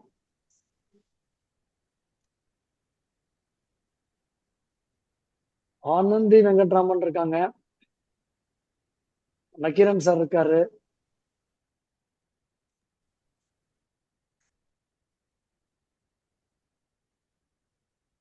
ஐயா, மற்றவர்கள் கருத்து இருக்கான்னு கேட்கலாமா? ம் ஆஹ் எல்லாம் அமைதியா இருக்காங்களே. அண்ணா அன்மியூட் பண்ண முடியாம இருக்காரோ நம்ம தெரியல. பாத்திரம் நிரம்பி இருக்கிறதுனால இதுல என்ன ஆட் பண்ணலாம்னு நினைக்கிறேன். அப்படி இல்ல. இல்ல சாய்ராம் சார். யூஸ்வலா அண்ணா சார் சொல்லுங்க சார். ரவி சார், ரவி பேசுறேன் சார். சார் வணக்கம் வணக்கம், சொல்லுங்க சார். வணக்கம் வணக்கம் சார். உங்களுக்கு ரொம்ப அருமையா இருந்தது, தேங்க்யூ சார். ரொம்ப யூஸ்ஃபுல்லா இருந்தது. எங்களுக்கு மற்றவங்க மாதிரி இன்னும் டீட்டெயிலாக சொல்ல தெரியல, சார் பட் ரொம்ப ரொம்ப லைக் பண்ணி கேட்டேன் சார். ரொம்ப thanks sir. Thank you sir. Thank you sir. Kamala கோபால்னு இருக்காங்க, முரளிதரன் இருக்காரு. அண்ணா ஒருவேளை அன்மியூட் பண்ண முடியலையா நம்ம தெரியல, கசபரா போல இருக்காங்க. நம்ம அன்மியூட் பண்ண முடியுமா சார் அண்ணாவை? பண்ணலாமே, பண்ணிட்டேனே. அண்ணா மியூட்ல தான் காமிக்குதா வருது. இல்ல I can only request, he has to to that. ஒரு ஓகே அதான் தெரியும். ஓகேன்னு பட்டன் அழுத்தினாலே அவங்க அன்மியூட் ஆயிடும். அப்ப அன்மியூட் பட்டனை போய் தேடி போக தேவையில்லை. அவங்க அன்மியூட் ஆயிட்டாங்க. ஓகே ஓகே கிளிக் பண்ணிட்டாங்கன்னு நினைக்கிறேன். இல்ல இல்ல அப்படியா? இல்ல இல்ல இல்ல இல்லையா? அப்புறம் இந்த சந்தர்ப்பத்தை பயன்படுத்தி உங்க அண்ணாரை நான் பாராட்ட விரும்புறேன். பொதுவா நம்ம டாக்டர் ஐயா பாடுவாரு, தாளம்லாம் அடிச்சுட்டு பாடுவாரு. அது மாதிரி ஒரு பிரமாதமான ஒரு அனுபவம் கிடையாது, ஆத்மார்த்தமான அனுபவம் அது. ஆனா டெக்னிக்கலா உங்க அண்ணார் அவ்வளவு பிரமாதமா எனக்கு இன்னைக்கு அவ்வளவு பிடிச்சிருந்தது. ரொம்ப எளிமையான வார்த்தைகள்ல இன்ஃபேக்ட் அவரே எழுதின ஒரு பாட்டு கூட நான் ரொம்ப அவர் பாடுற பாடல்கள் எல்லாமே அவர் எழுதிய பாடல்கள். அவர் எழுதி இதுவுமே அவர் எழுதிய பாடலா? இசை எழுதி இசையமைத்த பாடல்கள் தான் இங்க பாடுறாரு. நம்ம அவர் அன்மியூட் ஆயிட்டாரு நினைக்கிறேன். நான் ஒரு முறை தான் அதை பண்ணாருன்னு நினைச்சிட்டேன் தவிர. ஆஹா பிரமாதம். அவர் எழுதிய சொல்லுங்க. வெங்கட சுப்பிரமணிய ஐயா ரொம்ப பிரமாதமான, அதான் இவ்வளவு எளிமையான வார்த்தைகள்ல இவ்வளவு அருமையாக கர்நாடக சங்கீதத்தோட அடிப்படையில நீங்க ஸ்ருதி சுத்தமா பாடலிலும் ஒரு எளிமை, ஒரு ஆத்மார்த்தமான ஒரு அனுபவம். அதனால ரொம்ப பாராட்டிக்கிறேன். ரொம்ப ரொம்ப நன்றிங்க. ரொம்ப ரொம்ப அருமையான ரெண்டிஷன். ரொம்ப நன்றி. அவர் நிறைய பாடல்கள் எழுதி வச்சிருக்கிறாரு இது மாதிரி. வணக்கம் நண்பர்களே, கேக்குதா நான் பேசுறது? கேக்குதுங்க. சரி, எனக்கு மியூட் ஆயிடுச்சு, நான் பேசுறது மட்டும் கேட்டுக்கங்க. ஸ்பீக்கர் இன்றைக்கும் நன்றாகவே பேசினார். ஸ்பீக்கருக்கு ஏற்கனவே ஒரு வரி இங்கே உதாரணம் கொடுக்கப்பட்டது. இருந்தாலும் எனக்குன்னு உள்ள பணத்தை நான் விடவே முடியல என்னால். ஏன்னு கேட்டால், அவர் பெரு விருந்து வைக்கிறார். அதில் எதையுமே முழுமையாக ருசிக்க முடியாத போகிற மாதிரி இருக்குது. கொஞ்சம் விருந்தினுடைய அளவை குறைத்து செய்தியினுடைய அளவை கொஞ்சம் சிந்திக்க வைப்பதற்கான வாய்ப்பு நிறைய கொடுக்கணும்னு நினைக்கிறேன். இன்னைக்கு அவருடைய ஆசிரியருடைய உரை அவருடைய பொருளாலான செய்யப்பட்ட ஆவணத்திற்கு மெருகு போடுவது போல் இருந்தது. சரியாக கடைசியாக நமது செல்வநாயகம் ஐயா அவர்களால் கொடுக்கப்பட்ட அந்த பாராட்டுரை இருக்கிறது இல்லையா, தரம் எல்லாம் கொடுத்தேன் படைக்கலம் முழுவதும்னு சொன்னார் இல்லையா, அந்த செய்தி அந்த பேச்சுக்கு ஒரு ஃபைனல் டச்சிங், அருமையான டச்சிங் கொடுத்த மாதிரி இருந்தது. இதில் நிறைய நான் பேச ஆரம்பிச்சேன்னா நான் உங்களுக்கு இந்த நேரம் போதாது. இந்த நிறைய பிரைமா ஃபசின்னு சொல்கிறாங்க இல்லையா, முன் உதாரணங்கள். அந்த வகையில் பார்த்தோன்னா முட்கல முனிவருடைய வாழ்க்கையில் இவர் பேர் என்ன, துர்வாசரால் நிகழ்த்தப்பட்ட சோதனை, அம்பரீஷன் இடத்துல அவர் தோற்று போனதற்கான காரணம். ஆனால் இவ்வளோ பெரிய துர்வாசருக்கு இப்படியெல்லாம் செய்ய முடியுமானால், அதாவது குந்தியினுடைய வாழ்க்கையில் பிற்காலத்தில் அமையப் போவதை நினைத்து பார்த்து தான் துர்வாசர் 5 வரங்களை அவளுக்கு கொடுத்தார். அப்போ அம்பரீஷன் இடத்துல போய் விளையாடினா என்ன ஆகுங்கிறது தெரியாமல் இருந்திருக்குமா? அதாவது சில புராணத்தில் சில கேள்விகளை நாம் கேட்டு பார்க்க வேண்டிய ஒரு அவசியம் இருக்கிறது. அதாவது இது நான் என்னென்னமோ நினைச்சேன், ஆனால் என்ன பிரச்சனை என்ன, சின்ன குழந்தைகளுக்கும் ரொம்ப வயசாக போச்சுன்னா அவர்களுக்கு நினைவு மறதி ரொம்ப ஜாஸ்தியாகிடும். அதனால கேட்ட அனைத்தையும் நான் ரசிக்கக்கூடிய நான் இருக்கிறேனே தவிர இதில் நிறைய பதில் சொல்வதற்கான வாய்ப்பு, நிறைய விஷயங்களை பகிர்ந்து கொள்வதற்கான வாய்ப்பு ரொம்ப கம்மி, எனக்கு மறந்து போகிறது. அது மாதிரி அந்த தைத்தியர்களுக்கு, அதான் அசுரர்களுக்கு ஒரு பக்கம், தைத்தியர்னா அசுரர்கள், நல்லவர்களுக்கு குருவும் தேவர்களும் பாண்டவர்கள் பக்கம் இருந்தாங்கன்னா தைத்தியர்கள் அசுரர்கள் இருந்தாருங்கிறது புது கதை. ஏன்னா நானும் ஏதோ கொஞ்சம் அறிஞ்சிருக்கிறே தவிர நான் நிறைய அறிந்தவன் அல்ல, நான் நிறைய கேட்டவனே தவிர படித்தவன் அல்ல. அதனால என்னுடைய இளவலாக அவரை நான் பெற்றதற்கு ரொம்ப மகிழ்ச்சி அடையணும். இன்னும் சில செய்திகளை கொஞ்சம் குறைச்சிக்கணும். இப்போ அவர் சொன்னார், அதுக்கு முந்தி ராஜசாரியார் ஒருத்தர் சொன்னாங்க, நிதானம் தெரிகிறது, நிதானம் இன்னும் கொஞ்சம் நிதானம் இருந்தால் அனைத்தையும் ருசித்து பார்க்கலாம். இன்னும் கொஞ்சம் ருசிப்பதற்கான வாய்ப்புகள் கொஞ்சம் கம்மியா இருக்கிறது. இதை சொல்வதற்காக வருத்தப்படக்கூடாது. அடுத்த கொஞ்சம் குறைச்சு, கொஞ்சம் காலம் அதிகமாக எடுத்துக்கொண்டாலும் விஷயங்களை புரிய வைக்கணும்னு நான் நினைக்கிறேன். ரொம்ப அருமையாக இருந்தது அவருடைய இன்றைய பேச்சு. எனக்கு நான் பார்க்காத பல விஷயங்கள் அதில் இருந்தது. அப்புறம் இந்த இறைவணக்கம் பற்றி பாராட்டினீங்க. நான் வந்து கிட்டத்தட்ட ஒரு 50 பாடல்கள் வரைக்கும் நான் எழுதி இசையமைத்தேன். அதுல வந்து நான் வகுப்பாசிரியராக இருந்ததுனால எல்லா மதத்தையும் சேர்ந்தவர்களுக்காகவும் இருக்கணுங்கிறக்காகத்தான் இந்த இறைவனை நின்னடி இருந்து வணங்கினால் எல்லா நலங்களை எய்திடலாம் நம்ம இந்த பாட்டு எழுதும்போது, போன வாரம் நான் செல்வராயன் சார்கிட்ட கேட்ட ஒரு கேள்வி என்னை துளைத்தது. ஏன்னா வள்ளுவர் வந்து உலகத்தர் உள்ளத்தில் எல்லாம் உளன்னு சொன்னதை நீ ஆண்பாலும் சொன்னியாடா, நீ மட்டும் இந்த இடத்துல எழுதியிருக்கேன்னு இந்த பையன் மனம் என்னை இந்த இடத்துல ஒரு கேள்வி கேட்டது. வேறு வழி இல்லை. ஏன்னா ஆண்டவன் பெண்களை குறைத்து மதிப்பிட்டு ஆண்களுக்கு மதிப்பு கொடுத்த உலகம் ஆயிட்டுன்னு விழுந்துட்டோ என்னவோ தெரியல. ஆனா அதற்கு முந்தைய ஒரு பாடல் பாடினேன், பரம்பொருளே உனக்கு முதல் வணக்கம் சொல்லும்போது அதை ஆண்பால் பெண்பால் குறிப்பிடாமல் எழுதியிருந்தேன். அந்த மாதிரி பல பாடல் எழுதியிருக்கிறேன். ரசித்தமைக்கு ரொம்ப நன்றி. இது என் உள்ளார்ந்த உள்ளத்திலிருந்து வார்த்தைகள் விழுகின்றன, நாம் எழுதுவது ஒன்றும் இல்லை. கேட்ட அனைவருக்கும் நன்றி. உரையாற்றிய சாய்ராமனுடைய புலமை மிகச் சிறப்பாக சத்யவான் சாவித்திரியுடைய கதையில் உள்ள சில விஷயங்கள் எல்லாம் புதுமையாக எடுத்து சொன்னார். பல செய்திகள் ரொம்ப பொறுமையா இருந்தன. மேலும் மேலும் அவருடைய புலமை சிறக்க, அவருடைய வன்மை மேன்மை பெற, அவருடைய குருபக்தி இருக்கிறது இல்லையா, அந்த குருபக்தி தான் தெரியாது தெரிய செய்யும் சொல்லுவாங்க. அந்த ஆற்றல் அவருக்கு குரு மூலமா பரிபூர்ணமா ஆசிரியர் கடாட்சம் அவருக்கு இருக்கிறது. எப்படின்னா மீனாட்சி சுந்தரம் பிள்ளைக்கு ஓவே சாவிநாடத்தில் ஏற்பட்ட அன்பு போல இவருடைய பந்தம் நிலைக்கட்டும். அவருடைய ஏகலைவனுக்கு துரோணரிடத்திலிருந்து அவரை பாராமலே கேட்டான். ஆனா இங்கே இந்த ஏகலைவன்கள் இல்லை, இவர் ஏகலைவன்ல பக்கத்திலே ஆசிரியர் இருக்கிறார். அதனால அந்த வகையில அவர் சிறப்பான விஷயங்களை தெரிந்து கொள்வதற்கும் அவருடைய பின் தோன்றலாக இலக்கியங்களை பற்றி நிறைய பேசுபொருளாக வைத்துக் கொள்வதற்கும் இந்த வாய்ப்பு அமையட்டும் என்று வாழ்த்தி கேட்ட அனைவருக்கும் நன்றி கூறி பங்கு பெற வாய்ப்பு நன்றி சொல்லி நிறைவு செய்கிறேன். நன்றி, வணக்கம். நன்றி அண்ணா, அவர்களது அறிவுரை ஏற்கப்பட்டது. துர்வாசர் பத்தி நீங்க கேட்ட விஷயத்திற்கு அடுத்த செஷன்ல இதற்கு உண்டான என்னால இயன்ற வரை அதை எப்படி ஜஸ்டிஃபை பண்ண முடியும்னு நான் பாக்குறேன்.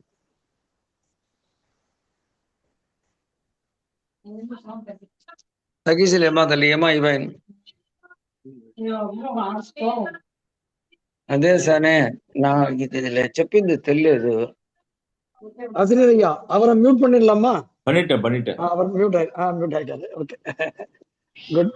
வேற யார்ட்டையாவது கருத்து இருந்தா கேட்கலாம் ஐயா, இல்லைன்னா உங்களுடைய முடிவு. நன்றி சாய்ராமன் அவர்களே. ஐயா மிக்க நன்றி. அடுத்த வாரம் திரும்பவும் நம்முடைய வள்ளுவருடைய பேச்சில் சந்திப்போம் என்று சொல்லி வந்திருந்த அனைவர்களுக்கும் நன்றி பாராட்டி, உங்களுக்கும் சிறப்பாக என்னுடைய பாராட்டுதல்களை உரித்து விடைபெறுவோம். நன்றி, வணக்கம். நன்றி ஐயா, நன்றி.